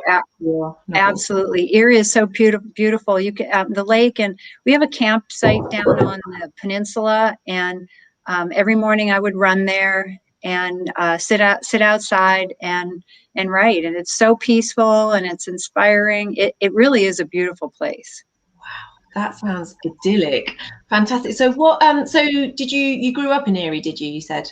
So I did. I did. I even went to college in Erie and always worked there, and am very familiar with it, and that's why it's close to my heart, because I truly feel like Erie is Pennsylvania's best asset. It is. So it's absolutely. What makes it so special? The lake, being on the lake, obviously, is a big help, isn't it? It is, and there's other big cities on the lake, like Chicago and Cleveland and Buffalo. People always talk about those places, but Erie has this great little peninsula, and because of the peninsula juts out, it's about a 13-mile loop. There's trails on it. People kayak off it. So you'll see cyclists every single morning, and right at the base of it is a small little old-fashioned ice cream shop. It's really cute, but not only that, but then because of that peninsula on Erie's side, you have this beautiful bayfront. They have a dock. It's called Dobbins Landing, and you can actually ride your bicycle from miles away down along the bayfront and out onto the peninsula and around the peninsula. It's gorgeous. Oh, gorgeous, fantastic. And Erie does have some hard winters, but really the summers are absolutely gorgeous there. I was going to ask, what's the climate like? So in the winter, it gets properly cold, does it? Yes, we're in the snow belt. So if you want to see snow, you can come to Erie, Pennsylvania. You're guaranteed absolutely to see snow in the winter, sometimes as much as 25 inches. Oh, God. Yeah. I mean, the lake, excuse my ignorance, but the lakes are so huge, aren't they? Do they ever freeze? Did they used to freeze? Yes. Yeah, they do. And wow. What's another really neat thing about Erie is the bayfront. Well, the bay, there's a few years that they don't, but the bay freezes over, and you can see ice fishermen all across the bay, and you can walk from the peninsula to the bayfront in Erie because the whole entire bay is frozen. It's about it's about a mile across, so you can walk the whole way. Oh, gorgeous! And then in the summer, obviously, then everything comes to life a bit more from that. So what's it like in the summer? It's green, and I don't know if you've ever been to Pennsylvania, it's a lot of green and pine trees and very verdant. It's just gorgeous, and the Erie is like that too. And here's another thing about Erie: just northeast of us is a little town called Northeast. That's actually the name of it, and it's filled with vineyards. Absolutely beautiful vineyards, and you can drive out there and you can stop and do wine tasting all over, and you can the smell of wine is wonderful. It's a lot of fun to go out there and look, and it's absolutely gorgeous out there, and a lot of bikers go out there too. Oh, so you can do a nice bike tour and you're taking in all the vineyards and correct. Yeah. Yes. I didn't know you grew wine in Pennsylvania. Amazing. Brilliant. There is one other little secret. If you have any people that are runners out there, a lot of people want to end up running the Boston Marathon. In Erie, on that little peninsula, every year in September they have a marathon, and it's twice. It's flat, and it's twice around the peninsula. And 40% of the people who run that marathon qualify for Boston, which is unheard of. Every year, you can see the Boston jackets filing into Erie, all the hotel rooms, you can't get a hotel room. Campsites are loaded because everybody's trying to qualify for Boston. So that's kind of a neat little secret about Erie.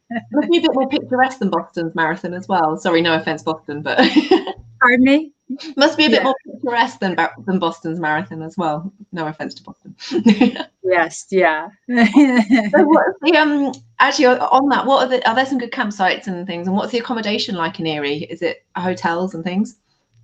Yes, the best accommodations are the newer hotels right on the bayfront. A lot of people, there are some hotels that are a little bit older and more quaint towards the peninsula, but if anybody's visiting downtown Erie, or Erie, Pennsylvania, I would definitely stay right on the bayfront, as close to what they call Dobbin's Landing as you can get. Okay. Because another thing we're known for there is our sunsets. And so if you get a hotel room on the bayfront, you'll have the most gorgeous sunset setting over the peninsula. So I'm not sure of the names of them, but anything that's within 3/4 of a mile of Dobbin's Landing is beautiful and perfect. Great for visitors. And what's the community spirit like in Erie? What's the sort of... The community spirit is a little bit more laid back. It's very, very family oriented because it is a small town. I think everybody gravitates towards their own family. It's hard because my children all moved out of town, so I miss that. And that does happen. But I have to say that a lot of families stay together, and they're so true to Erie, and they just don't want to leave. And part of it is because it's kind of a little secret, it's just a really nice place and beautiful place to live. So the community is there. I would just say mostly family oriented. Oh, nice. It sounds like a great place to visit with families as well, with young kids, with all that water just to play on. It just sounds like a fantastic playground. You are absolutely right. They have lifeguards all along the beach, and every day in the summer, the minute the lifeguards go out, it is completely filled, all the beaches with families and kids with their sand buckets and building castles, and they have playgrounds along the way. And there's even you can take a walk around there. There's houseboats you can visit in a little lagoon area, and it's nice. Gorgeous. Really nice. Branching out a bit from Erie itself, tell me about the rest of Pennsylvania. I know I appreciate it's a big state, so it is. Overview. What can you? It is, but I've traveled to Philadelphia quite a bit, and that's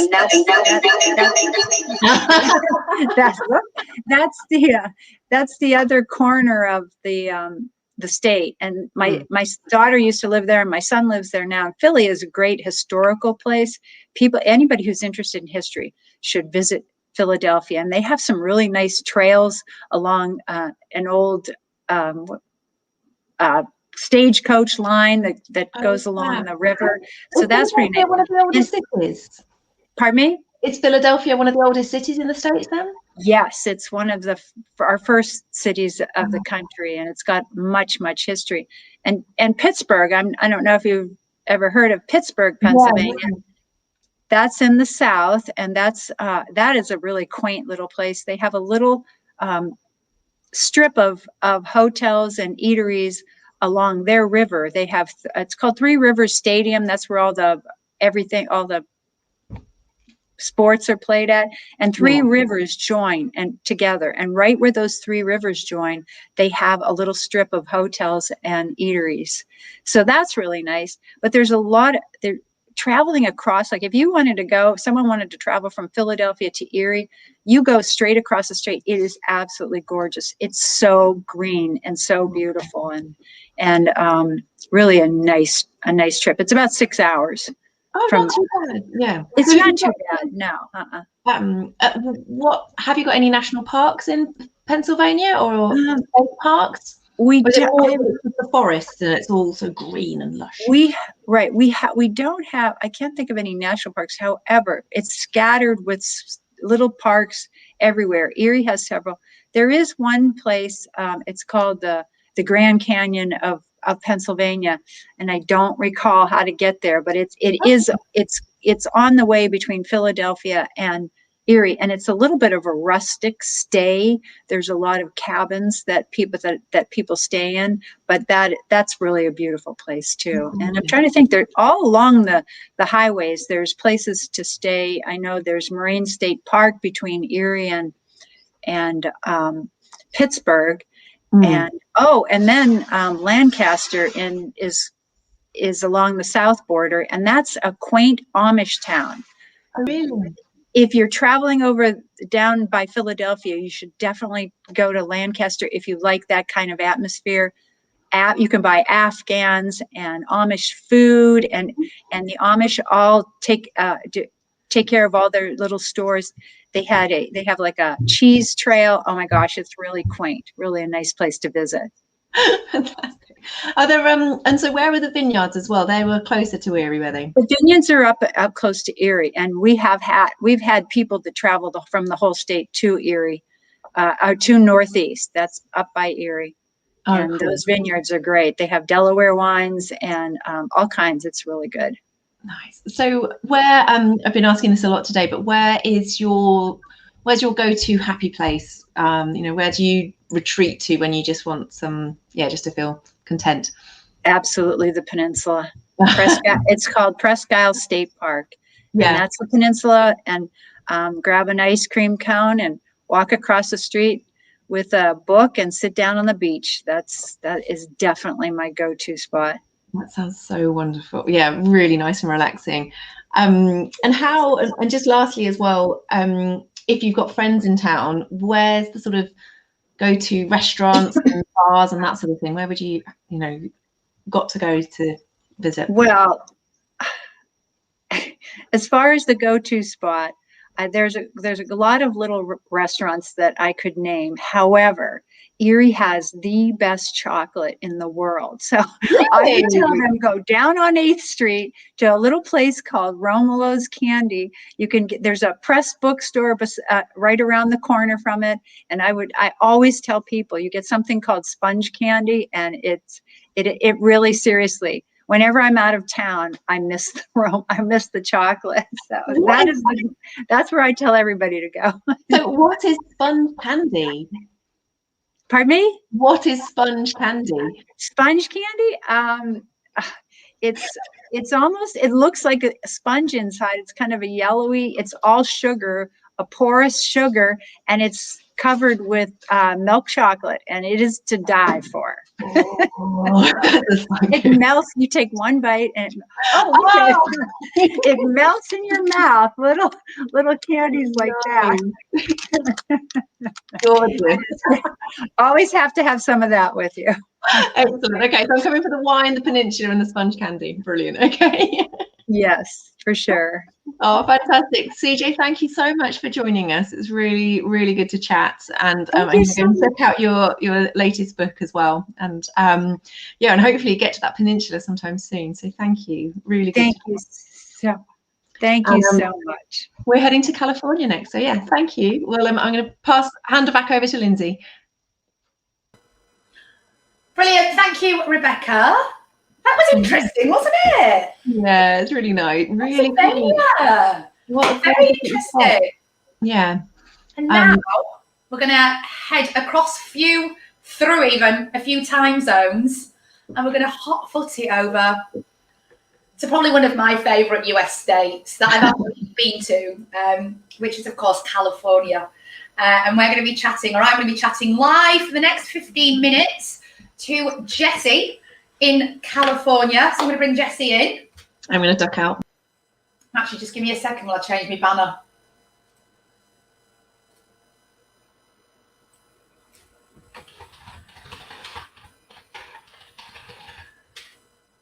Let's bring her in. Hi, Jessie. Hey guys, how are you? You're all right. How are you? Good. I'm hiding because my daughter's sleeping, so I'm on the floor. You can see all of her random toys and things in the background, but we're good. Oh, how old is she? She's 3. Oh, bless her. She's just a little baby. She's sweet. Oh, and tell me about where are you? Where are you in California right now, Jessie? I mean, it's quite a big state, so tell us where you are. And yeah, so I'm in Los Angeles County, right in this little beach town called Redondo Beach. I put Los Angeles down here, but we're in Los Angeles County, actually, in Redondo Beach, California. And are you by the beach right now? Oh yeah. If you look out my window right here, you could see the shoreline and everything. Oh wow. Yeah. I had a very good friend that lived in Santa Monica for a long time, so I've been out a fair few times to Cali, and it is just, it's like a little cat country on its own almost, isn't it? It is. It really is. It's just such an incredible place, and the weather's brilliant, and you know, LA, I love it. I mean, LA, I think it's a little bit love-hate, isn't it? But I love a crazy city. Tell me a little bit about a day in the life of Jessie. What do you do out in California? So typically I would wake up really early in the morning and go to work because I was working remotely. I literally just quit my job, so I'm free.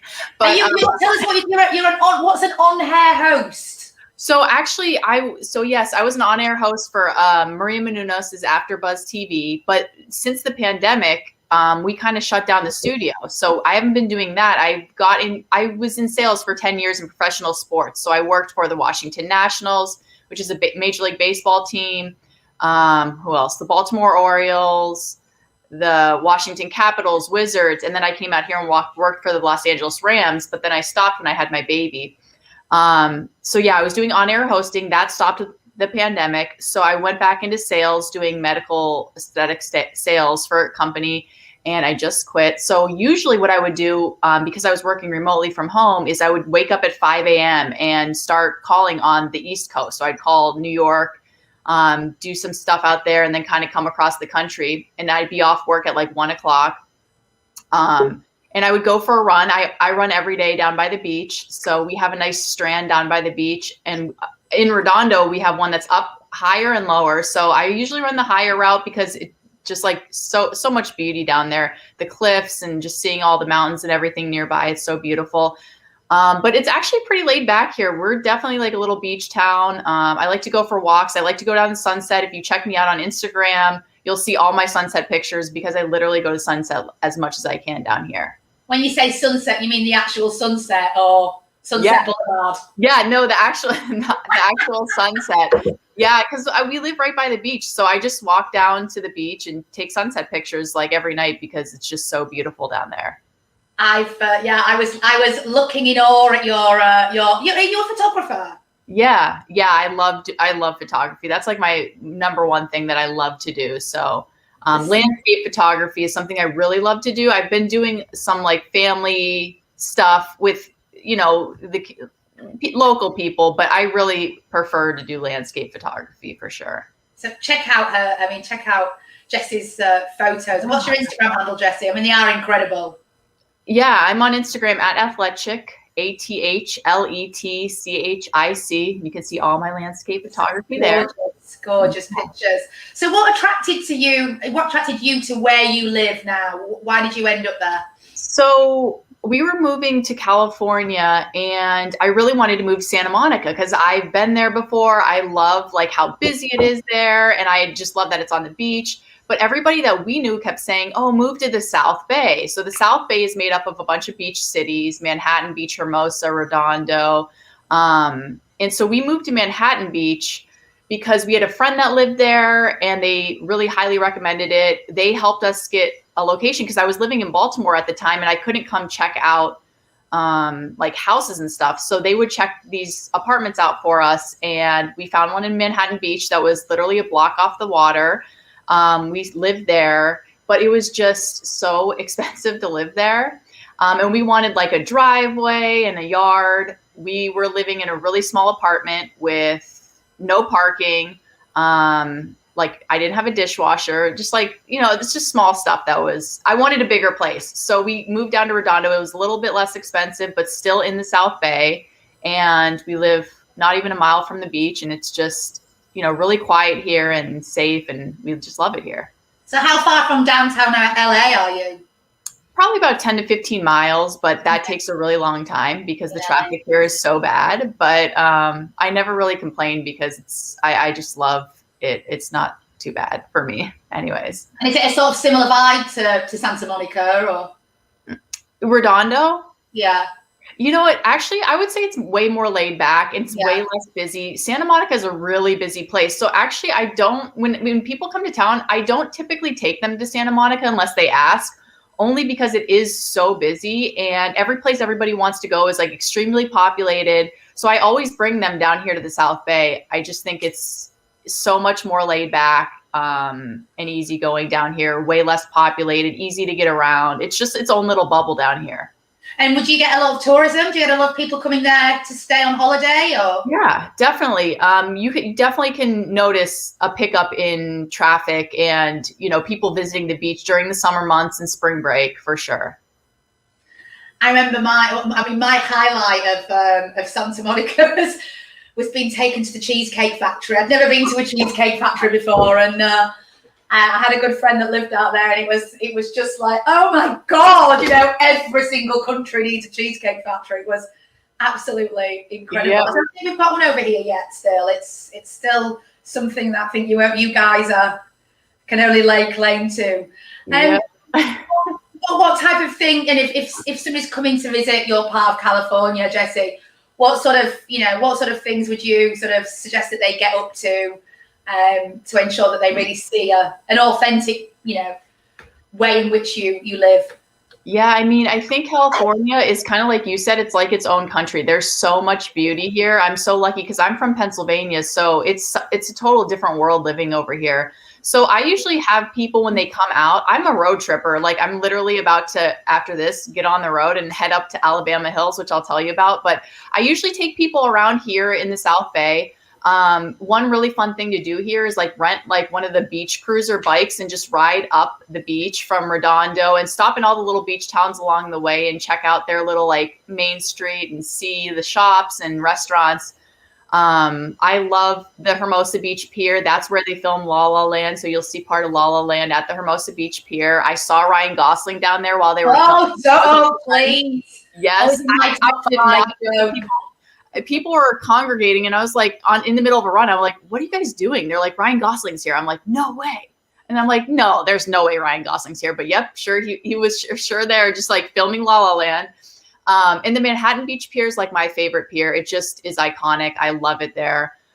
So beach cruiser on the beach up the Strand would be really fun for anybody who comes to visit this area. But I like to take people to some things that I didn't get to see growing up. So Joshua Tree National Park is like a 2 to 3 hour drive from here. And it's one of my favorite places to go. It's right near Palm Springs too. So you could like kind of hit both of them up. But Joshua Tree is just a really great park. It's never too populated. You can kind of drive around, get out, hike, easy to hard hikes. It's really, really beautiful. So I love it there. Even taking a drive up to Yosemite or Death Valley. We have so many. The drive time from where you are up to Yosemite? I would say probably 5 or 6 hours. Not exactly sure. I've been up there a ton of times, but it is worth it. It is 100% worth it to take the road trip here in California to see the national parks. Sequoia's over that way too. They have the largest tree in the world there. It's called the General Sherman tree. It's beautiful there. Yosemite just has iconic views, Half Dome. It's so beautiful there. And I mean, everywhere here is just so beautiful. I could just talk like forever about all the great things, but the national parks are really great. Like I said, I'm taking a road trip after I get off this call to Alabama Hills, which is like a little hidden gem that not too many people know about, because we have this Sierra Nevada mountain range here in California, and everybody goes to the one side because that's where Sequoia is, Yosemite, Kings Canyon. But if you go to the other side, it's Mammoth, all these little tiny towns like Fish. I think we drove from LA up to Yosemite, and we stayed. Sure, it was Mammoth. It was this amazing tiny little place, but it had these incredible hot springs. Oh yeah, yep. That's probably it. Yeah, so there's hot springs over there. There's like so much just weird stuff over there. They have hot springs. They have the tallest mountain in the contiguous United States. It's called Mount Whitney. They have a desert, and you can literally drive from the desert where it's hot, and then you can go all the way up the mountain. And it's snowing. We did it. Yeah. Crackers. We were all. I remember it was like boiling hot, and then next minute we're in our flip flops in the snow, and it was just like, oh my God, this is absolutely crackers. Yeah, it's really cool. So I mean, so it's hard to say what I would do, but I'm a big road tripper. And if you have like the energy to do it, if you're out here in California, highly recommend going to the parks, highly recommend checking out the mountains as well as the ocean. What about going a bit further south down to sort of, towards San Diego? Is that something you've done or? Yeah, totally. Yeah, San Diego's fun. I have been there. There's so much beauty down there too. La Jolla is a really great place to visit when you're down in San Diego. It's really great views of the ocean, cliffs. There's tons of like seals down there. And then just there's other like desert things kind of out that way too. Anza Borrego is a park out there that has a bunch of hiking trails, and it has like these weird like animals and dinosaurs just out in the desert. Not real ones, no. What did you say? Not real dinosaurs. No, they're just like, I don't even know who put them there, but they're there. And there's like giant grasshoppers and just weird things out there. It's cool. Is there anywhere, is there anywhere that has really stood out in terms of somewhere you might have stayed overnight, a campsite, or, is there anywhere really unique that you would absolutely recommend that people might not be able to find? Yeah, I mean, one other place one place which is people have heard about, but we just recently stayed there is Monterey, California. It is really impressive. Like, I was not expecting to love it as much as I did when I went there.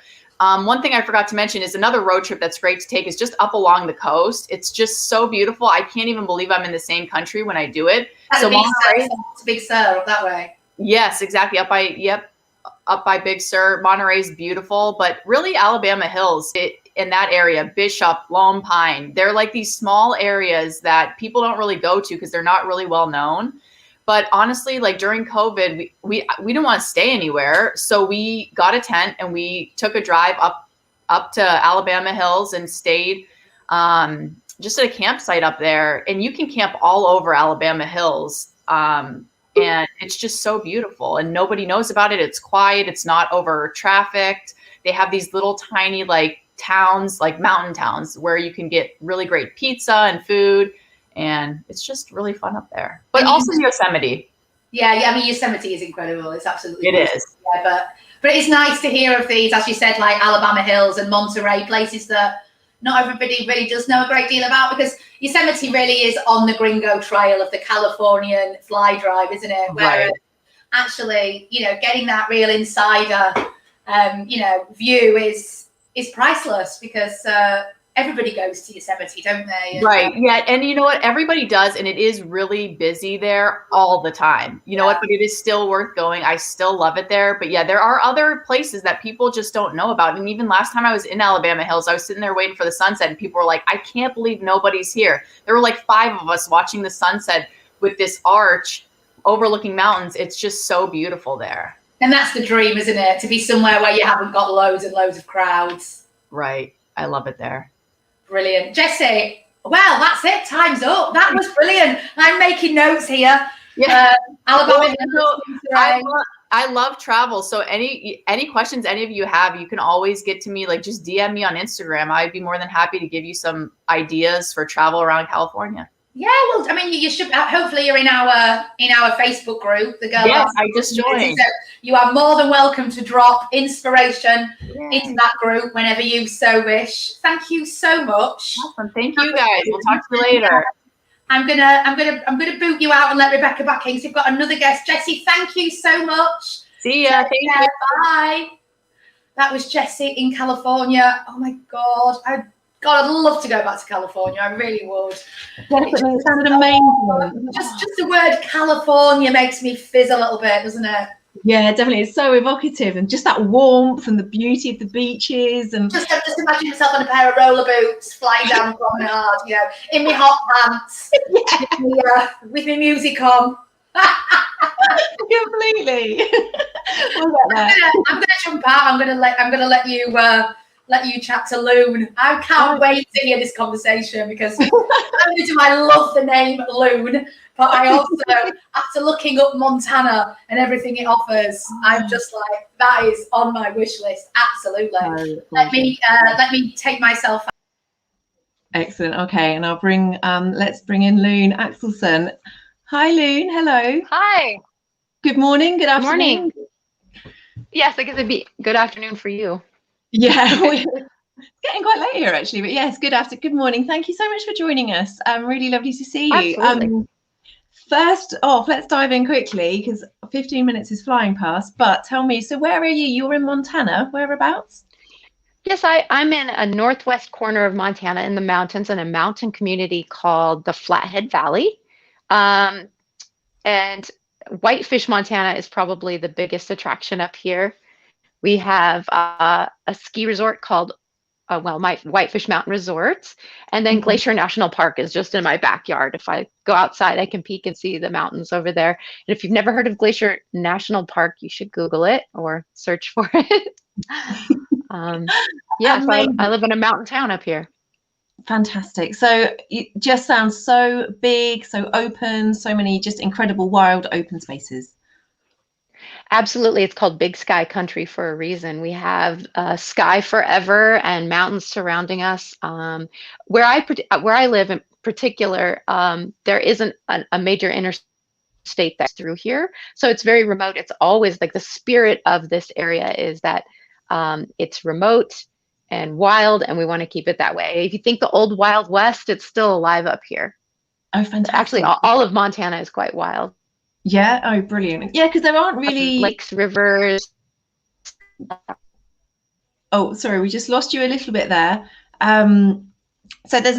Oh, come back. Is she there? Loon, come back. I was just going to ask her about if there's any actual cities in Montana because I don't feel like it's somewhere you go for a big metropolis at all. And I was dying to talk more about. I can't hear you either. No, sorry, Michael. I think it was Montana where Doris Day, TJ. I think that is a claim to fame. She's back, I think. Fantastic. Yes. Yeah. I think my Wi-Fi was not so good. That's fine. I guess if you're going to be in a remote place, then a Wi-Fi connection isn't going to be. That's fine. So tell us a little bit more. What do you do? What's your day-to-day life like in Montana? Well, I'm a local. I actually was born in Kalispell. That's the town I live in. But there's a number of little towns in this valley called the Flathead Valley. And the Flathead was a European term. When the European settlers came, they named the area that. It's not accurate. The tribes around here actually did not use that form of cranial deformation. I'm not sure why they called them that. So it's inaccurate. They're actually the Salish Kootenai tribes around here, but nonetheless, it's still called the Flathead Valley, and we have several towns in this community. And day-to-day life, we have to work hard to live here. There's a huge gap in the distribution of wealth, I guess, if you want to say. We have a lot of transplants, we call them, people that came up here because it's beautiful and they can now, especially now, can work from home from anywhere. And they have a lot more wealth than just say the locals that have lived here a long time. So we have to work. I work 2 jobs to be able to live in up here, and I don't mind.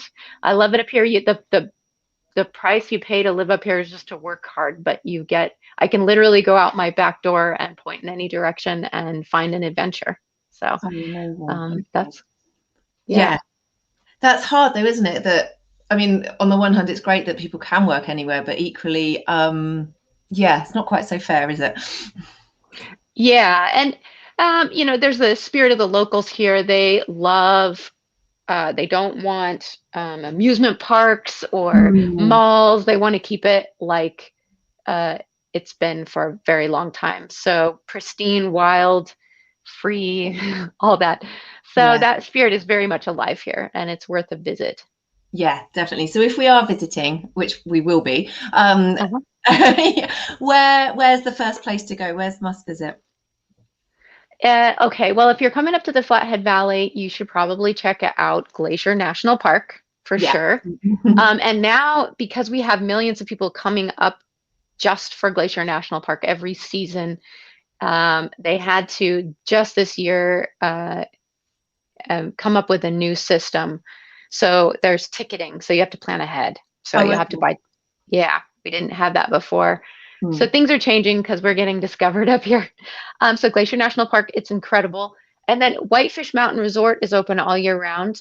You can actually see Glacier National Park if you just ride the gondola to the top, and it's incredible. There's bike trails if you like biking, and incredible bike trails around here. There's a place called Whitefish Bike Retreat where you can stay at a hostel and you can rent bikes there, and they'll give you a tour of all the bike paths around here. It's incredible. Nice. Gosh, I could keep going on. Yeah, no, do. Yeah. You could go to, well, obviously you need to go to Flathead Lake. It is the largest lake west of the Mississippi, so it's bigger than Lake Tahoe. It's pristine. Yeah, it's unreal. It takes you about 3 hours to drive around the whole lake. Oh my gosh, that's giant. Crikey. Yeah.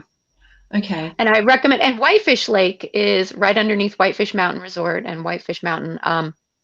I recommend staying at the lodge at Whitefish Lake. If you come, you'll be right on the lake and it's beautiful. Oh, nice. Fantastic. So what sort of adventures, I can't see your name, sorry, but someone's asking in the audience about what adventures you can have literally right around where you are right now. Well, I'm a rock climber, so I can, it's kind of a hidden rock climbing mecca up here. Again, the locals, we're very private about our treasures up here, so we don't promote them. But there is a rock climbing mecca up here. But you can, I will plug for myself. I'm getting to be a certified guide, rock climbing guide next week. So if you come up here, keep in touch with me on Instagram. Yeah. Keep watching. A lot of things are brewing. I'll be offering some guided trips for women specifically. So I could show you some of the really cool rocks up here. What else do we do? Hiking. It's incredible amounts of backpacking, hiking, biking. You can paddleboard. Oh, nice. River trips. There's guided trips on the rivers up here that you can also check out. What if you wanted to do, say, like a 3-4 day hike? Where can you stay on the way on your route? Are there sort of huts in the mountains and things like that, or how does it work? You would want to, you can probably find a lot of the links on Glacier National Park site, but there are guided trips where they would show you how to pack everything and then you would camp. Oh, really? Okay. Yes. You just camp outside if you're doing a backpacking trip, or you could stay at a hotel and do a day trip. No, okay. So it's warm enough in the summer to just be, absolutely. Oh, fantastic. Okay. We get 4 seasons here. So it's cold in the winter. Winters are long and dark, and then summers are warm and they're cold at night. But they're long, so you get light until about 11 p.m. Oh, wow. Oh, gorgeous. Fantastic. Yeah. And are there some more official campsites as well, or does everyone just kind of go wild camping and that's it? There are lots of campgrounds, so you'll want to kind of plan ahead again, especially if you're camping in Glacier Park. Check their websites, plan ahead. You have to book, but there are also wild spots that you could, if you had, let's say you rented a van or some kind of RV, you could just pull over. Oh, fantastic. Yeah. Gorgeous. And you also do a lot of yoga, don't you? I do. I'm a certified yoga instructor. I've been practicing since I was probably 13 years old. Okay. So that's a big part of my life. I also offer that. There's going to be, so if you follow me on Instagram, I will be, there's going to be a retreat up here for women. It's a women specific retreat with yoga, climbing, and other guided adventures, hiking adventures. So follow me if you want to make a trip. Yes, definitely. Can we have a girl about retreats to Montana, please? And yes. Well, keep in touch and we can make something happen. That sounds fantastic. Someone else just on the comments is asking, do you have to worry about grizzly bears when you're camping out? Yes, in Glacier National Park you do. So they have, it's a real thing. But you just learn to be bear aware. Right. Usually like there's so many, excuse me? I like that, bearware. That's a great. Yes, that's a thing. And they have, special containers to, you just learn not to leave food out. And there's a lot of precautions that they'll tell you about and you should be aware of before you come, but making noise, traveling in a group, and carrying bear spray, knowing how to use it, that kind of thing. But it's not a huge problem, but it's something it can happen. Have you come up against a bear before? I have not, like, had to use my bear spray, but I have seen bears. Usually they're off in the distance and you just kind of keep going. Okay. You keep your eye on them and go, okay, there's a bear over there. I'm going to have my hand on my bear spray. Let's move. Okay. And then in the winter, you're snowboarding, is that right? Absolutely. So if you like winter sports, Whitefish Mountain Resort is an amazing resort. We're really spoiled up here because we haven't had to have a plan ahead. Like a lot of places make you reserve your spot because of COVID restrictions. We haven't had that. You can just come up, buy your lift ticket, and enjoy the day. It's also very low in price, and some of the best powder that you'll find around in the Northwest. We just lost the internet again, just a touch there. So it's low it's not too expensive in Whitefish. Yes, not too expensive, and you can get a wonderful vacation, some great powder to snowboard or ski on. Fantastic. And if you get a hold of me, I'll show you some powder stashes and take you to the best places. Yes, please. Thank you. So where, say you've got a, say your friend is visiting from out of town, where's your sort of first place to take them to? Well, I would probably take them up north, past Whitefish to a town called Eureka.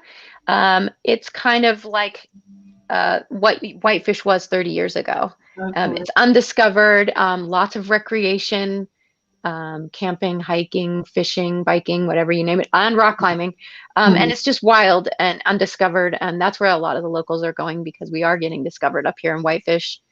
So I would take you north. Nice. To Eureka. Cool. Okay. Because I was just when the internet went earlier, I was just gonna, because there's no there aren't many cities, or it's not at all urban, is it, Montana? Is it pretty much all national parks, big forests, big wide open places? It is. We only have 1 million people in the entire state, and it's the 4th largest state in the union. So there's not a lot of people here. No, it's pretty wild. And again, there's not a major interstate that goes through this particular area. As you go further east in Montana towards Bozeman, it's more populated, but still quite wide open. We're in the mountainous regions of northwest Montana. So, I mean, if you travel the whole state, you'll find it's just an incredible state to visit because you have the mountains and the alpine areas, and then you go east and it's more mesas and rolling plains and still huge mountains. And I have roots here, deep roots. My mom was Little Shell Chippewa, indigenous from the Little Shell Chippewa tribe, and so my roots are quite deep all over Montana, and I feel it. I mean, I can anywhere I go in Montana, I just feel its deep connection to my ancestry. It's a wonderful place to visit. It's wild. I mean, the Old West is still alive, so you'll find characters that live up in the canyon, we call it, that's between Glacier National Park and Whitefish. It's they have lived there for generation after generation, and they look the part. They're like old trappers, and they're still living up there. So, and your mother's tribe, are they still, where do they live now? Are they still? The gathering places in Great Falls, they were really located in Minnesota, but the tribe was followed the buffalo, so they followed it west to Montana, and it got scattered. The tribe got scattered, and they're called Métis, which is mixed blood, because they got together with the French trappers mostly, and so there's a lot of them in Canada and Montana. Lewistown, Montana is central Montana, almost exactly in the middle of the state is where my ancestry is from. Oh, what a gorgeous place to have your feet on the ground. Wonderful. Absolutely. Thank you so much for talking to us, Lynn. I'd love to talk more, and would love to come out, go rock climbing, snowboarding, do some yoga. Just generally take a hike. Yeah, exactly. Paddleboarding, swimming, whatever you're fancy. Yeah, no, it sounds perfect. Thank you so much for giving us a snapshot of your home. We really appreciate you joining us. You bet. My pleasure. And follow me at Lunar, LUNER_unit on Instagram. We will. Thank you. Cheers. Enjoy the rest of your day. Thank you. Oh, that was wonderful. What a fantastic planning spot. Oh my God, I just want to go to Montana. Oh, and you need to check out Loon's Instagram because, I mean, her yoga posing is just off the scale. I know. I'm going to go and do some later myself. I'm feeling very... I mean, she's actually yoga posing whilst mountain climbing in some of her content. What a fantastic... It's that woman that we all aspire to be. Pass the wine. Right, shall we go to Arizona? Yes. I'm excited to chat to this next lady because she looks like a lot of fun. Let's bring Laurel in Arizona. I'm going to duck out. Hello, Laurel. Hey, I'm thinking wine Moscow mule's more my style. Just let's get that on the table right now. I'm ready for a glass of wine right now, Laurel. Believe me, I'm starting to get a bit croaky, I think, from all the talking. But listen, it's great to see you sat outside so I can see some American weather. Yeah, it's beautiful here right now. Perfect weather in the mid 70s. Right now I'm at the Phoenician Resort, coming to you guys from one of the most beautiful resorts in the Phoenix, Scottsdale area. So I'm really honored. Thank you so much. I'm ecstatic to be among all these amazing women all over the U.S. who are doing awesome things. Oh, it's been brilliant. We've had some. We've had some. Nope, Jack's coming back in. We've had such inspiration today, and still a little bit more to come. We've got another 3 ladies, including yourself. So, just tell us, please, Laurel, a little bit about what you do in Arizona and why Arizona is the state to come and visit on a American adventure just as soon as we can, which won't be too much longer, I'm hoping. Well, I own Wild Bunch Desert Guides, which is a boutique mountain biking and hiking adventure company. And we do a lot of mountain biking and hiking adventure tours in the Scottsdale, Phoenix area. We're really local here to this part of the state. But Arizona right now is just beautiful. All areas of Arizona, from the Grand Canyon to Sedona to Tombstone to Bisbee to Yuma, everywhere here is just, the weather is fantastic. And there's so many things that you can come and do. We are really busy right now here. A lot of people, I believe, have left areas that they might have been a little more locked down in to just get out and get some fresh air and really enjoy and feel wide open spaces. I mean, the Sonoran Desert is somewhere where you can really get out there and explore, whether you choose to go guided or not. What's the weather like? It's gorgeous. Oh, it's 75 degrees right now, my friend. It's amazing here. But in the afternoons, we're getting a little warmer. We're hanging out in the upper to lower 90s currently. But, in the mornings right now, it's fantastic. And then around sunset time, around 6:30 p.m., the temperatures drop again and make it really nice to sit outside and enjoy dinner or drinks or, a hike, a little bit of a sunset hike or a sunset mountain bike tour. Anything like that right now is just fantastic here in Arizona. And whereabouts exactly in Arizona are you right now? Well, I am sitting on a balcony at the Phoenician, a luxury collection resort, but I'm actually in Scottsdale, Arizona. Okay. So it's beautiful. And if people want to come out and participate in one of your amazing adventures, because I've been looking at your Instagram and I've been looking at all the amazing comments from all the people that have come and embarked on one of your mountain biking adventures. Tell us a little bit about the logistics, the process of getting to you and getting on one of your adventures. So you could always call me direct. The number's on our website, or book online. We do online booking at wildbunchdesertguides.com. But what that looks like is lots of our hikes take place in the Phoenix Mountain Preserve area. There's a couple different trailheads that we utilize there. But what we try to do and what we're known for is our efficiency and getting guests out on tours that are close to where they're staying. Because lots of times what happens is people come in and they book things back. and they have a big, busy day. They're trying to do us and then maybe an ATV or, something like that. So lots of our mountain biking takes place in the North Scottsdale area in the McDowell-Sonoran Preserve. 280 miles plus of beautiful single track, well-groomed, beautifully maintained by the stewards of the McDowell Conservancy. And it's just, breathtaking, beautiful views. So we try to pick the best hikes and mountain bike tours to coincide with the level of the guests that comes in. What we're really known for is we take a lot of kids and families. That's our main niche here in Scottsdale amongst our other adventure company buddies. We do a lot of things with families and take a lot of kids on mountain bikes, which I'm very, very proud of. And I take it's if you are a family with young kids, it's you obviously supply the cycles and all of the kit and all of that. Yes, correct. So we provide the mountain bikes, we provide backpacks for people to borrow, we provide the helmets, everything has been sanitized, clean, of course, between guests. We provide bike water bottles for people.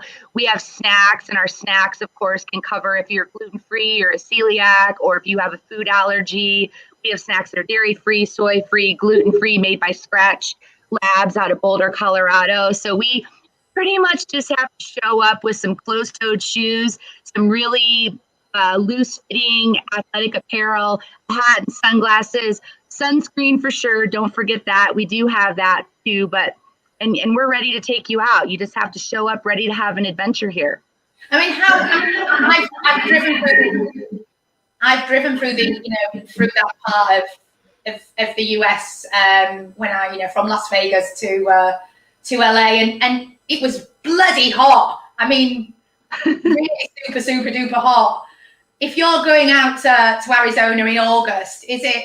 What's in terms of being outside in that heat? Is it just a case of get on with it, or? Well, so my company and most adventure companies here, we do things early in the morning. So for us, we would do a 7 a.m. or a earlier start time, and that's all. We don't allow anything much after 9 a.m. due to that exact situation. It feels like I tell people when they call for summer, I go, if you're going to come out here, here's what you need to do.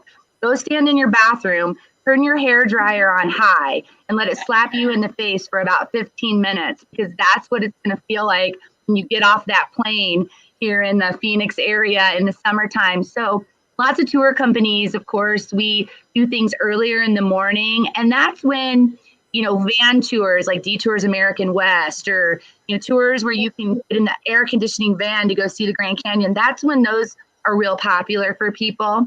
But we still do hikes and bikes, but you got to be able to get up early in the morning and make sure your hydration is, you're starting at night on the water so you can come into it hydrated. And do you do sort of multi-day excursions? And, what's the accommodation like? Where are people staying? So we only do day tours, half-day tours here in the Phoenix, Scottsdale area. So we do not do any multi-day excursions. We will refer those out to companies like 360 Adventures or Duck Out Adventures, some of the people that we're really good friends with and hold a really good friendship. That's what their specialty is. So we're not afraid to push those out onto other companies. We're just a half-day, full-day, local Scottsdale, Phoenix adventure company. So perfect. I keep getting a funny noise there. Really great then for sort of grassroots cyclists, families that want to come out and just have a taste of a bit of an adventure in the desert then.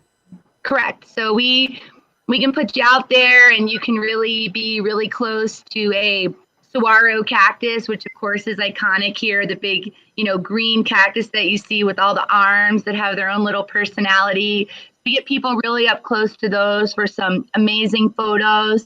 You get to see some desert wildlife. Like right now it's rattlesnake season here, and it never fails. The people that don't want to see them, they come slithering across that trail, and the people that want to see them, it doesn't happen. So I always tell guests, hey, I try to email all the snakes, and it's up to them to come out. But Yeah, it's really great. Right now it's so beautiful here. Wildlife is kind of hanging out. A lot of our wildlife is nocturnal or crepuscular, which means they come out at dawn and dusk.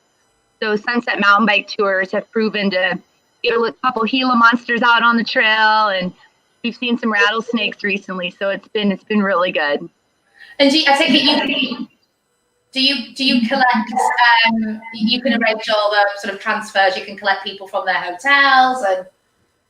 Correct. Yes, we do provide transportation. So if you're on our website and you take a look, we do have a different charge for meet at the trail option or transportation. And we do work really closely with a lot of the concierge here in the Phoenix Scottsdale area. The Phoenician, which is where I am currently, is one of the resorts that utilizes my company pretty regularly for hiking and mountain biking. And I happened to be here this morning collecting guests to take them to a hike, and came back and asked the operations manager if I could quickly use a balcony so I could come live and I could be outside. So yeah, it was great. She was so cool. So thanks, Julie, if you're watching. I really appreciate that. You're making me feel. You're making me feel quite envious right now of being on a balcony in your sun hats with your t-shirt on. Tell me a little bit about Scottsdale. What goes on in Scottsdale? We hear Scottsdale, but I don't really know a great deal about it. So Scottsdale is really known actually for its Wild West kind of feel. Lots of art is huge here. We have a whole section called Old Town Scottsdale where there's a ton of really amazing art galleries, lots of artists, lots of restaurants. I mean, it's pretty busy here right now. We have just it's kind of an old town, new town, funky, fun, boutique, all of that combined into one area where you can really explore a lot of different things. If you're into art, if you're into food, if you're into wine, if you're into the desert, if you're into being outdoors, if you're, there's a little bit of everything for everyone. And our resorts here are just amazing. Beyond the Phoenician, I mean, you have the Four Seasons, which is beautiful, and way up in North Scottsdale, kind of in the middle of nowhere, but it's perfect if you want to get away and just enjoy the serene beauty and quietness. And then you have places like the Phoenician where I am, where it's close to everything. So Scottsdale in general is just a really beautiful area to explore, no matter what you want to do, whether it's be outside or museums here are great. We have Taliesin West, which is Frank Lloyd Wright's architecture school, which is really amazing. We have the town of Cave Creek, Arizona, which is an old Wild West town, which is awesome to explore and have some fun. So you can come to this area and just spend a couple of days here and find anything you ever wanted to do in Arizona. Where do you go to eat? What's your favourite? I've got 1 minute. I've got 2 questions. Where do you head to eat the best food?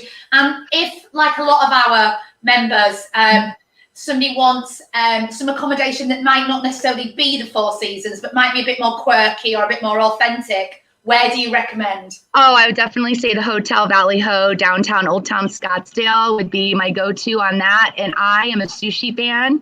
So I love sushi. So I love Sushi Holic, but Barrio Queen is probably one of the best for the Southwest Mexican style food. Yeah. Oh, you're making me hungry. You're making me jealous. You're making me thirsty. I just want to be in Arizona right now. Well, come on over. It's a bit of when we do something like this, it's so exciting, but at the same time, we just want to be everywhere. We just want to be everywhere. We want to go to everywhere, but it sounds amazing. And obviously you've got the Grand Canyon and is it the Horseshoe Bend you've got in Arizona as well? That really quintessential, that picture with that river, that's Arizona, isn't it? Correct. That's Northern Arizona by Page. So you'd have to make a trip to Antelope Canyon, of course, and then you always got to stop at the Horseshoe Bend and get that selfie right there on the bend. It's pretty popular posted selfie. So yep, that's Northern Arizona. Instagram heaven. I'm sure we'll come just for the Instagram post. Just remind us, Laurel, what's the name of your company again? Tell everybody. So you can follow us on Instagram at wildbunchdesertguides.com. 1 S in desert. We're not a dessert company, and it's guides plural. Wild Bunch Desert Guides. If you are thinking of Arizona for your holiday of a lifetime to the US of A, contact Laurel. We'll put her details up in the club and get on one of those bike tours. It sounds absolutely phenomenal. What a great way to see an amazing part of the US. Laurel, thank you for joining us today. Thank you so much. I'm grateful. Thank you. Take care. Brilliant. That was Laurel there in Arizona. I'm going to bring Rebecca back in because we're losing time here, and we've got another lovely day. I'm excited for this one as well. Not least because she gets to see her entire state from above so regularly. I know. Have you been on a hot air balloon? No, I haven't. Have you? Yeah, I did one over the Mara in Kenya for our honeymoon. It was amazing. The scariest thing in terms of getting into it, because we had to sort of get into it from the side. Anyway, I'll let Keely talk to you about that. Anyway, I'll let her in. Hi. Hello. Hi, how are you? I'm good, thank you. How are you? I'm great. I'm rethinking not wearing sunglasses and being outside right now, but it's a beautiful day here in South Dakota, so. It looks absolutely gorgeous, yes. You know, we have a little bit of snow on the ground still, but it's warm enough to be out here in the sunshine. It's beautiful. Oh, fabulous. Oh, well, welcome along. Thank you. So yes, we were just saying you run a hot air balloon company, don't you? Tell us. Yes, Black Hills Balloons. We fly in the Black Hills of South Dakota, which is where Mount Rushmore is, if you're familiar with that. And we're lucky. We get to live our dream. We get to share ballooning with bucket lists with people who have been dreaming of doing it all their lives. And this beautiful place that we get to fly. So we feel really fortunate every day that we get to do it. Oh, amazing. Yes. So many questions. So tell us where you're in Custer itself, are you? Is that right? Yes, the town is Custer. On the western side of the state, there's an area called the Black Hills. Most of the state is kind of rural and flat. It's a lot of corn and sunflowers being grown. But on our side of the state, we have this beautiful run of hills called the Black Hills, and we're actually in the southern Black Hills. So we're about 20-minute drive from Mount Rushmore. We have a state park here called Custer State Park. It has a herd of bison, so you can just literally be driving on the road and they're there and you have to stop and wait for them to go by. We also have Jewel Cave, Wind Cave National Park. Just we're surrounded by all these massive natural, parks, and we're just really lucky to be here. So gorgeous. I was reading, so it's lakes, it's prairies, it's forests, it's kind of all of it in one. It's a lot of camping, small cabins in the woods. We live in a log home ourselves. All kinds of water sports. The lakes are beautiful and clear. You can swim in the summer. You don't want to swim in the winter. It's cold. But we're very lucky in that we are just surrounded by so much nature that we can explore. I mean, I don't think that I'll ever be able to hike all of the trails that are available within an hour's drive from my house. Oh my gosh, that's incredible. And just going back to those lodges that you can stay in the woods, are they available for holidays? How do you find them? What do you want to do? Absolutely. We have, Custer itself has a cute little town that has a lot of really great lodging just right inside. So if you're one of those people that likes to walk to dinner, you can. Yeah. A really great way to find that information is on our South Dakota tourism site. Black Hills Badlands is a great tourism site. And just kind of Googling Custer, South Dakota and finding all the pages there.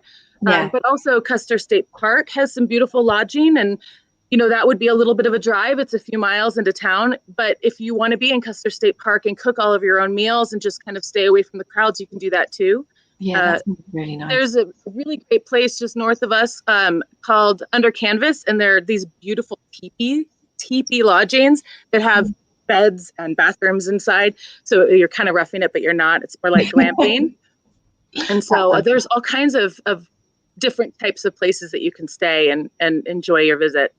Amazing. And So you mentioned as well the Badlands. What are the Badlands? They sound bad. What are they? Okay, so I'm probably not an expert here, but it was an ocean a long, long, long time ago. And when you go there, it almost feels like you're walking on Mars. It's completely dried up. It feels like this really weird desert with almost with all these rainbow rocks and really kind of deep gullies. And you can hike there as well.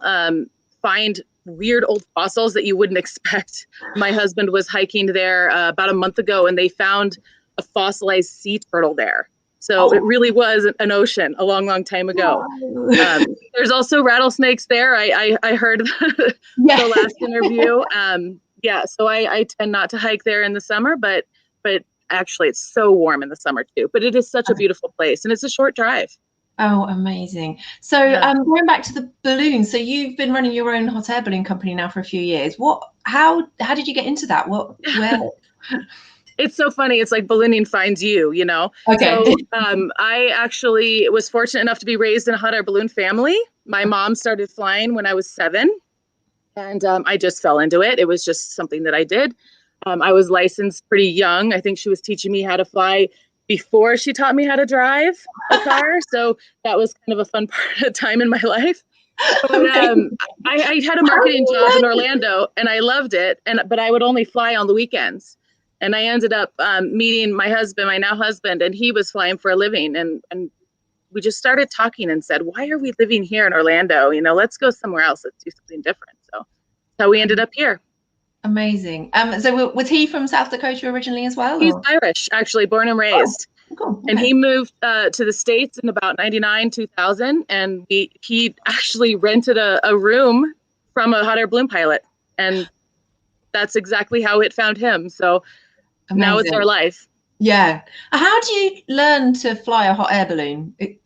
You have to be trained by somebody who is certified to train. Okay. And once you go through all of your training and you take a written test offered by the FAA, it's actually a pilot's license. It's just a different category of aircraft. So rather than a helicopter or a fixed wing plane, I fly hot air balloons. And you have to maintain your knowledge, and you have to make sure that you fly frequently so that your skill is honed and that you know what you're doing. And both my husband and I are certified to train, so we have a little bit of fun doing that. Oh, and nice. Amazing. So it's a strange thing to do. I know, not many people out there that fly balloons. It's a very small world. I think we know everybody who does it. And have you been out already this morning flying? We didn't fly today. We actually, our season runs May through October. Okay. We fly daily May through October, weather permitting. Around this time of the year, we're gearing up for our season, and the weather is good enough to fly. So if somebody's gives us a call and asks for a special appointment kind of flight, we'll do it if the weather's right. But we didn't fly today. We got to sleep in because it does happen at sunrise. So you got to take the days when you can. Yeah, that sounds fantastic. You have to, like, sunrise is definitely the time to go, isn't it? Yeah, in some places you can fly a little before sunset, but around here it's just the conditions aren't right for that. So we always fly at sunrise, and we meet our passengers in the morning and get them out there, and they're all excited. And it's a really fun way to spend your career because everybody's having a good day. You know, everybody's so happy to be there and excited and taking pictures and sharing the experience together. Fantastic. So tell me, what are you flying over when you set off?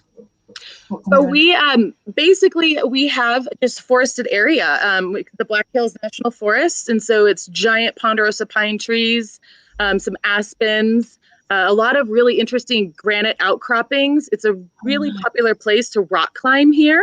Kind of a secret, I think, but anybody who loves rock climbing knows that the Black Hills is a great place to do it. And so when you're flying, you're kind of seeing these really beautiful pine tree forests, and then you'll come across this strange outcropping of rock, and then a big green valley, and we see all kinds of wildlife. There's so many deer. You know, sometimes we've seen a mountain lion from the air a couple of times. Whoa. Which is really crazy cool because I think they probably see us more than we see them. But we have herds of elk, coyotes, all kinds of critters that we get to see from the air, and it's such a cool experience. It's just, the thing about a balloon is that when you're in the air, you can get right on top of the trees. I mean, you can almost put the pine cone off the top of the tree without disturbing it. But if you're in a helicopter, you'd be shaking the trees with the wind you were creating. And if you're in a plane, you would be moving too fast to really, I don't know, witness it, untouched. And it's really neat to be like on top of the trees, looking down, thinking, I don't know if anybody's ever been here. I'm just looking down, and it's just this untouched wilderness. So, and you're not tromping through, tall grass or worried about snakes or any of that stuff. So. And I guess, are the birds flying? Do the birds come up and sort of inquire as well? They do. They're below you. They're right at your level. Every once in a while, we have a bird here called an osprey that is kind of like a bald eagle, and they can get kind of defensive about their nests. Right. And they put them at the top of the trees. So if we're flying by one of their nests, they'll kind of squawk at us and fly around us. It's very cool. It's like being part of nature. And you're using the wind, you're using the layers of wind that are available to you to navigate to where you want to go. So you're literally like just fully immersed in nature, because you can't get where you want to go without reading the winds that are Mother Nature is giving you in that very moment. That's where the skill comes in, I guess, isn't it? Just being able to hopefully land where you wanted to land, ideally. Yeah, I mean, of course, a lot of the training is about knowing how to operate the balloon and be safe when you do it, and emergency procedures and such like that. But you also really need to be able to navigate. You need to be able to get the balloon to where you want to, get it down safely. Yeah. So back on the ground, obviously anyone visiting South Dakota has to go on a hot air balloon flight with you. Yes. But also, what else is a must-see in the state, apart from maybe Mount Rushmore? It sounds like Mount Rushmore is obviously iconic. Yeah, it is. I mean, but I always tell people, if you go to Mount Rushmore, you have to get the ice cream. Oh, right. They have massive, they call them monumental scoops, because you're there to view a monument. But they say that Jefferson brought the original, I guess, recipe of ice cream to the U.S., and they still serve that ice cream there. So the best thing to do when you go to Mount Rushmore is to get a giant cone and go take a selfie with the faces with a giant ice cream cone. It's a lot of fun. But I don't know. I mean, there's so much hiking to do. There's great breweries. Spending a day on one of the lakes and really just taking it in, not being in a rush, renting a kayak or a paddleboard and bringing your own lunch. You can just sit there and watch the bald eagles fish in the lake. There's just so much to do. We call them UTVs, but they're like ATVs, four-wheeler. Oh, okay. Like utility vehicles that you can drive. They're actually street legal here. And so you can take them on the highway and take them to a really cool off-roading road and spend the day doing that. If you kind of prefer something with a little bit more adrenaline, we just really love, the area. And even Custer State Park, there's the bison, of course, the herd of bison, but there's these donkeys there. And I think there's a few different rumors as to why they're there. But the one I like is that originally the area was a gold rush area. And so these donkeys ended up being descendants of those gold miners who left their donkeys here. But they will put their heads right inside your car to eat. If you have snacks and you're driving, they'll just eat right through the window. So I always say to bring a bag of carrots, because it's healthier for them than Cheez-Its or potato chips or something. But yeah, it's just I think when you come here, you just have to be prepared to spend a lot of time outside with nature, and really just taking it all in and slowing down. You might not always have Wi-Fi when you're here, Oh no. Yeah. Horror. Just turn off your phone. This is going to put you on the spot a bit for the history, but Lindsay was asking sort of what's the history around Mount Rushmore, sorry, and like why were these faces carved in the rock? Yeah, you're really putting me on the spot. Okay, don't worry. It was, I think, there was Borglum was a man who created it, but he just envisioned this place being a bit of a tourist spot. Okay. And so he proposed doing it, but part of it is these beautiful scenic drives that take you there with single car tunnels that go through rock. So it makes it kind of like a whole experience. And so he meant for it to be a place to come and kind of get back to nature with your kids and your family. And that's kind of how it started. And they built it really quickly. I think it was a government project. And it's been there ever since, and it's just been a kind of a bucket list thing for a lot of people to see. It's beautiful, it really is. It looks fantastic. The other one, what's the other one as well? There's Crazy Horse as well. Is that on a similar? What's that involve? So that one is a newer project. It's privately funded by a family, and they actually also charge, when you come to visit, and that's how it funds. But they are focused on supporting the Native American community, which is a great thing around here because that's, this area was sacred land to the natives for a long time, still is. And so they have a lot of charities that they support, but they've been carving that. I think it's going to be 4 times the size of Mount Rushmore. And it's in progress. So when you go, what you're only going to see is, really what it is it's an Indian called Crazy Horse on his horse.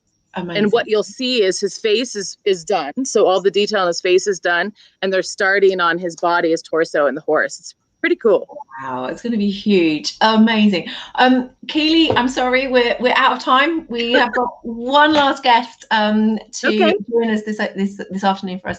Thank you so much for joining us. Thank you for having me. Sounds incredible, and what a fantastic life you've carved out for yourself there. Oh, thanks. Floating above it all, very happily, serenely. So thank you. And we'll add your hot air balloon company into the group as well. Awesome. Thank you. Follow us on Facebook and Instagram for pictures of the area, and let us know if you have any questions. Come fly with us. Fantastic. We will do. Yes, please. Thank you, Keely. Bye. Let's bring Lindsay back in. Come fly with me. Let's fly away. Oh my God, I think I've just actually removed the wrong leg. Oh my goodness. Well, South Dakota just sounded amazing, didn't it? Yeah, definitely. And just that being outside, just be prepared to be outside. Yes, definitely. Just walk, paddleboard. Those lakes sound incredible. And some breweries as well. So yeah. And to see it all from the skies in a hot air balloon. Have you seen her Instagram? Yeah.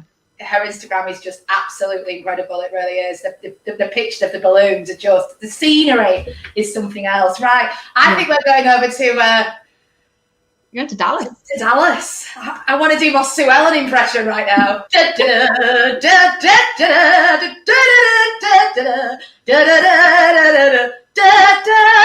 Let's bring Catherine in. I've probably got I've probably got the Dynasty theme tune there, but never mind. Hi, Catherine. Hello. How are you? I'm fantastic. I'm sitting at the lake and halfway through a 10-mile walk, so I'm awesome.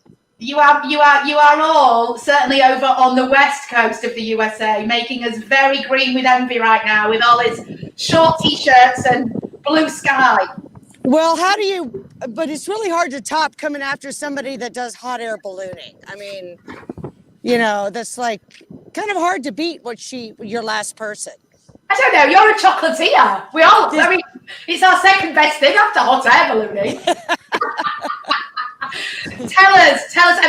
Okay, we know that Texas is one hell of a state. We know, Dallas, we know Sue Ellen, we know all of these amazing 1980s dramas, but I don't know a great deal about Texas other than. Well, I'm going to say that it's actually completely different than everything you just described.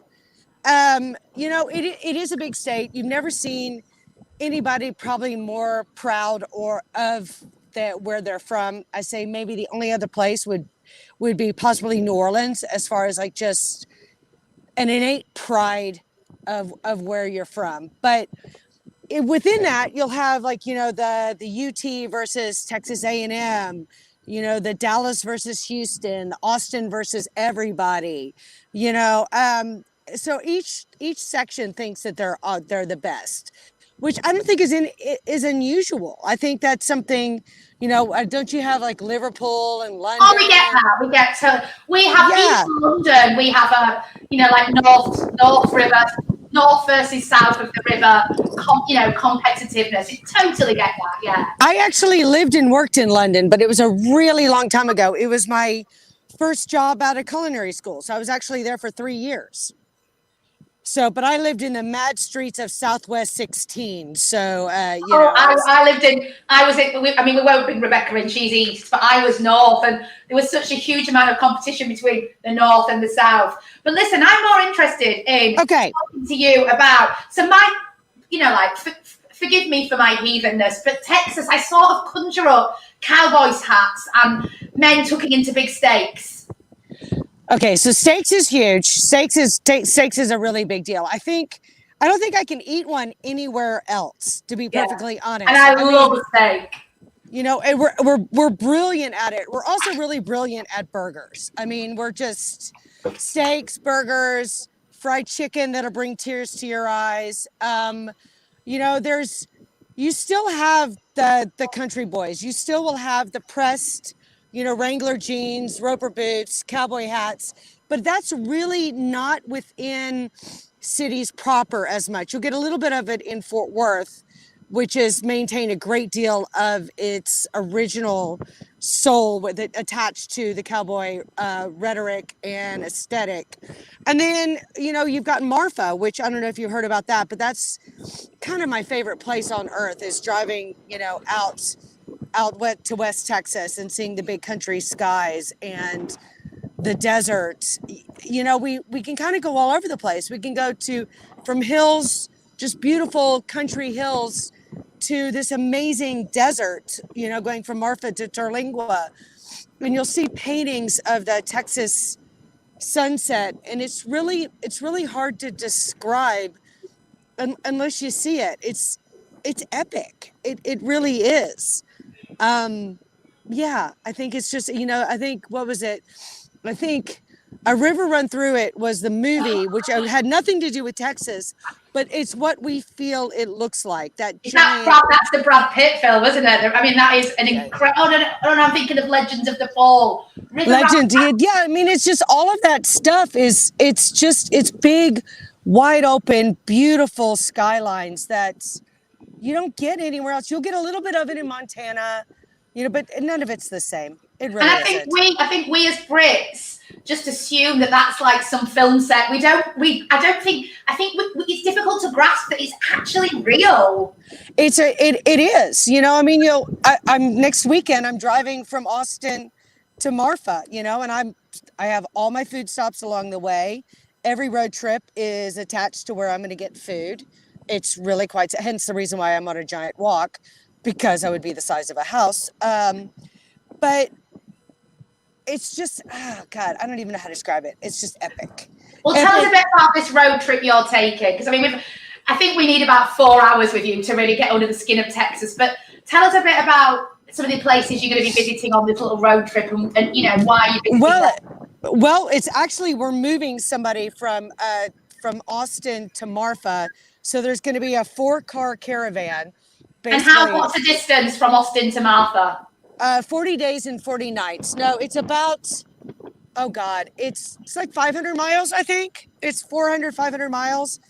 You know, and that's within one state. That is a colossal amount of mileage. Oh, good Lord. It takes 9 to 12 hours to get out of, no, actually even greater than that at some points, to get out of our state.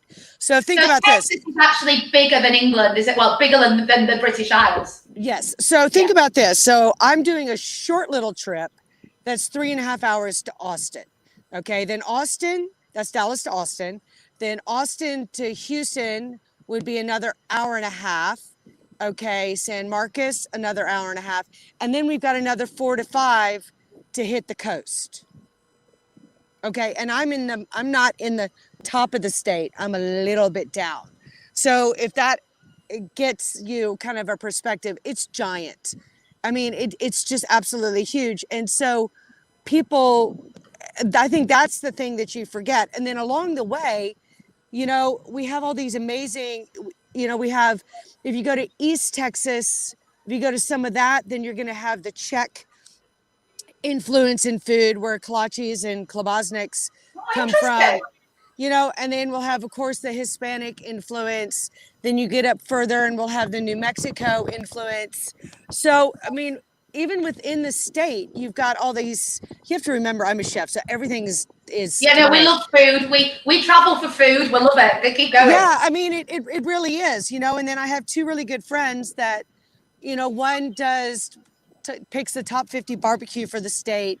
The other one writes about tacos across the country. So every time I get on the road, you know, they get so mad at me because they're like, well, why don't you just, you know, Google what I just wrote about it? And I was like, well, I don't want to. I just want to text you. And then you'll give me the list. It's so much easier than going back and Googling.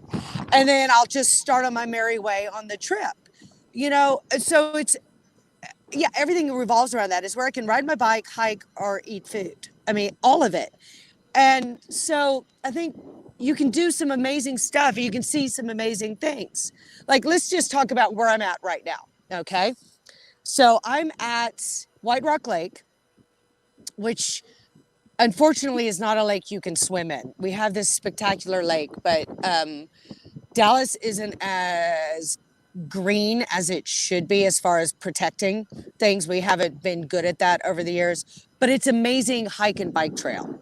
So it's about 10 miles around the lake proper, and then you can do another 10-mile offshoots and things like that. So I'm sitting here with a really spectacular home behind me, and I'm just watching people walk around the lake with families, and it's a great little offshoot. And then I can look across the other side of the lake and I can see downtown Dallas. I can see downtown Dallas. And what's the vibe in Dallas? What's it like? You know, okay, so we're coming off of COVID, right? So I mean, there is that, but there's an energy. I think that's the best way to describe it. We all feel this amazing energy that's started. We have a real spring. We normally don't get a spring. We go straight from cold to the apex of hell. You know, there's that. But people are out. It's there's just this amazing vibe going on right now. It's super exciting. I think it's like that everywhere, isn't it? It's like it's so fantastic. You know, Dallas has got a great energy about it. We have lots of little neighborhoods, and I think that's what's always been kind of beloved. You have Lower Greenville, you know, where you can go to different bars and restaurants. You have Bishop Arts, where my store is, where it's bars, restaurants, shops, great walkability. You have Deep Ellum, which is on its, I don't know, 10th iteration at this point, but you know, we're starting to build it. You know, we're starting to create more parks. You know, we just dropped one into the West End. So we're learning, you know, we're not as fast as some of the other places as far as green spaces, but it's really great to see it start. Yeah. And you know what, we all, I've got to be careful here. We all love green space. I mean, I live in a very green space, but I also love to go and be in the middle of absolutely somewhere. You know, I love that as well. I think as long as there is some green space to disappear to, that whole vibe of big city, you know, is what we're missing more than ever right now. You know, and downtown is, you know, I had a store downtown and we had to shut it because, of course, 2020 was so awesome. But downtown is pretty badass. You know, there's a Headington group, which owns the Jewel Hotel and the Eyeball. You may see some pictures of a big eyeball in the middle of downtown. But downtown's pretty badass. You know, we've got a lot of great stuff to walk around. You've got an amazing museum over there. And then we've got the Nasher Sculpture Garden. We've got this museum, the Science Museum over there. And, you know, you can spend a day down there in the middle of, you know, big buildings and museums. And it's great. And then you could just jump on one of the city buses that'll take you over to Bishop Arts and all points far and beyond. So what's the sort of footprint? How big, if you was to compare it to NYC or London, or what sort of, how big is it?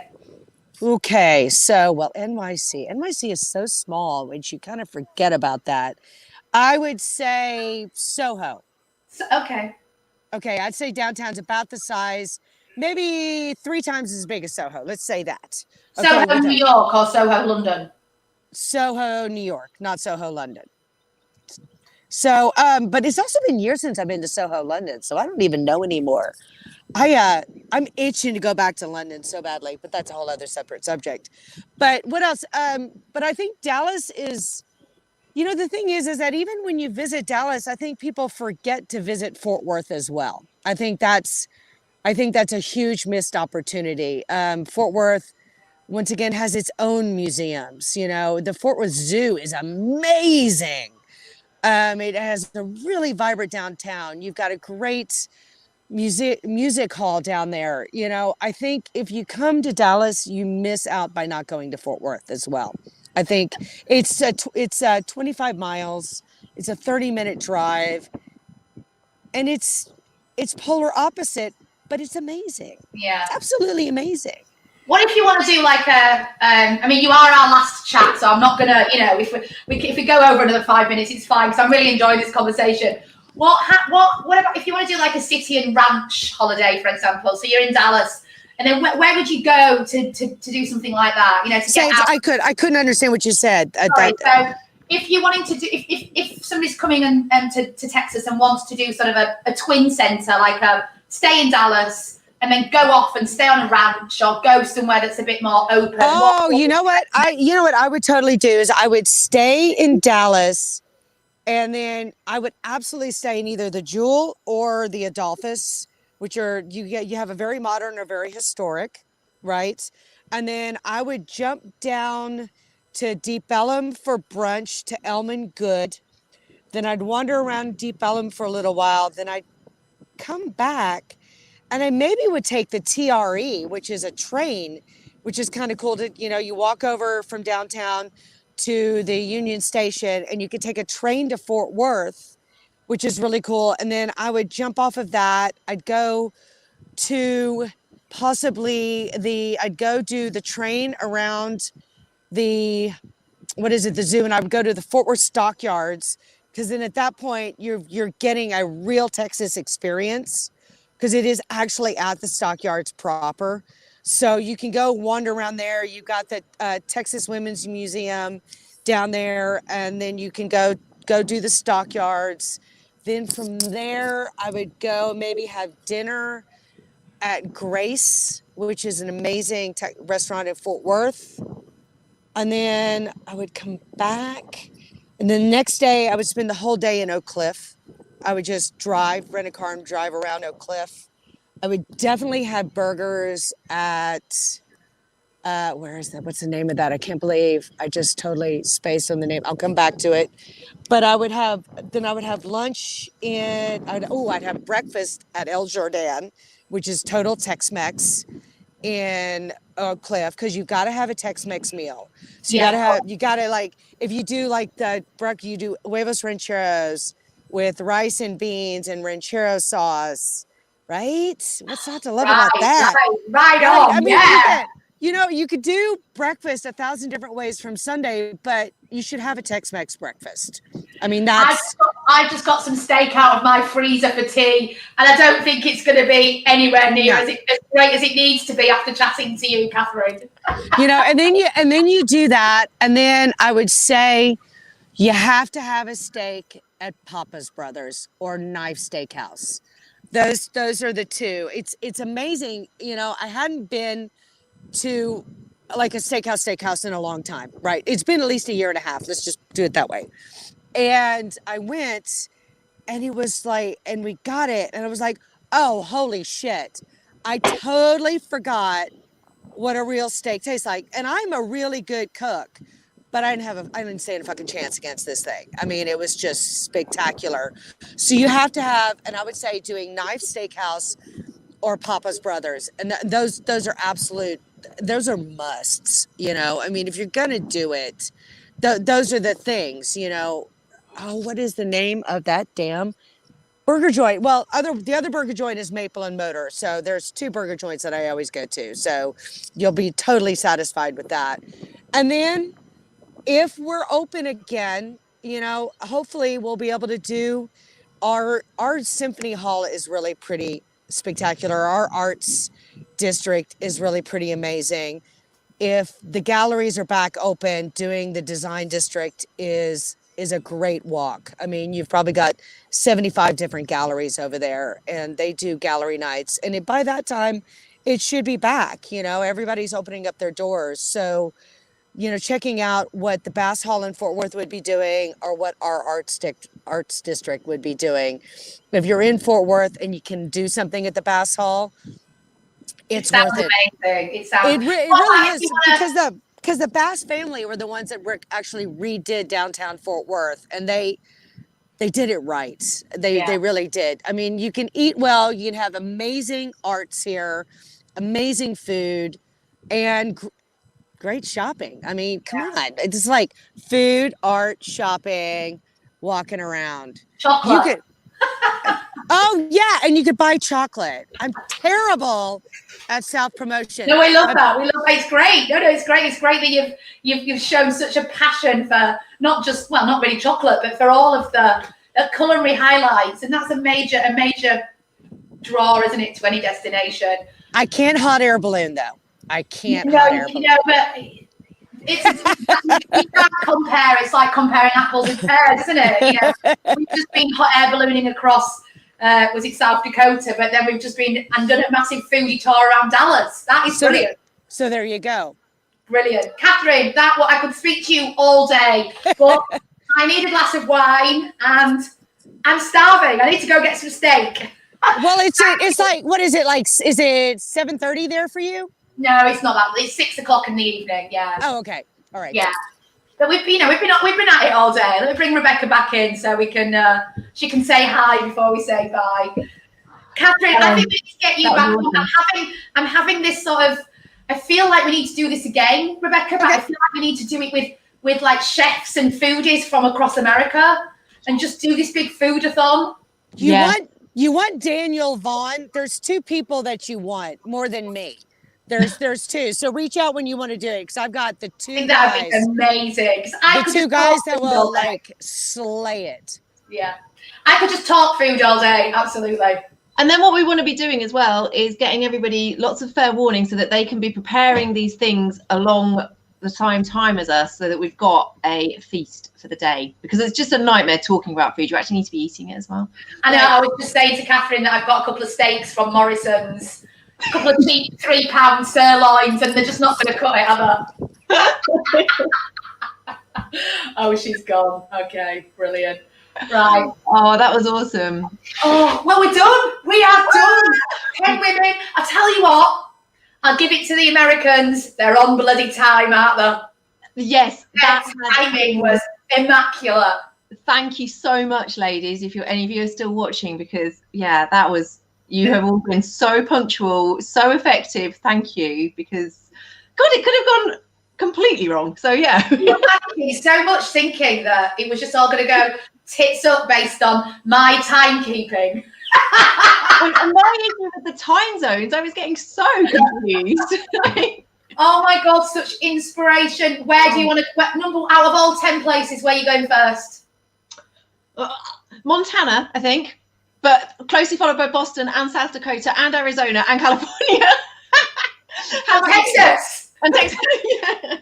I just want to do all, all of it. It just also, brilliant, amazing. Yeah, I would have liked to have seen the lovely Susan with a lovely pink background in Florida.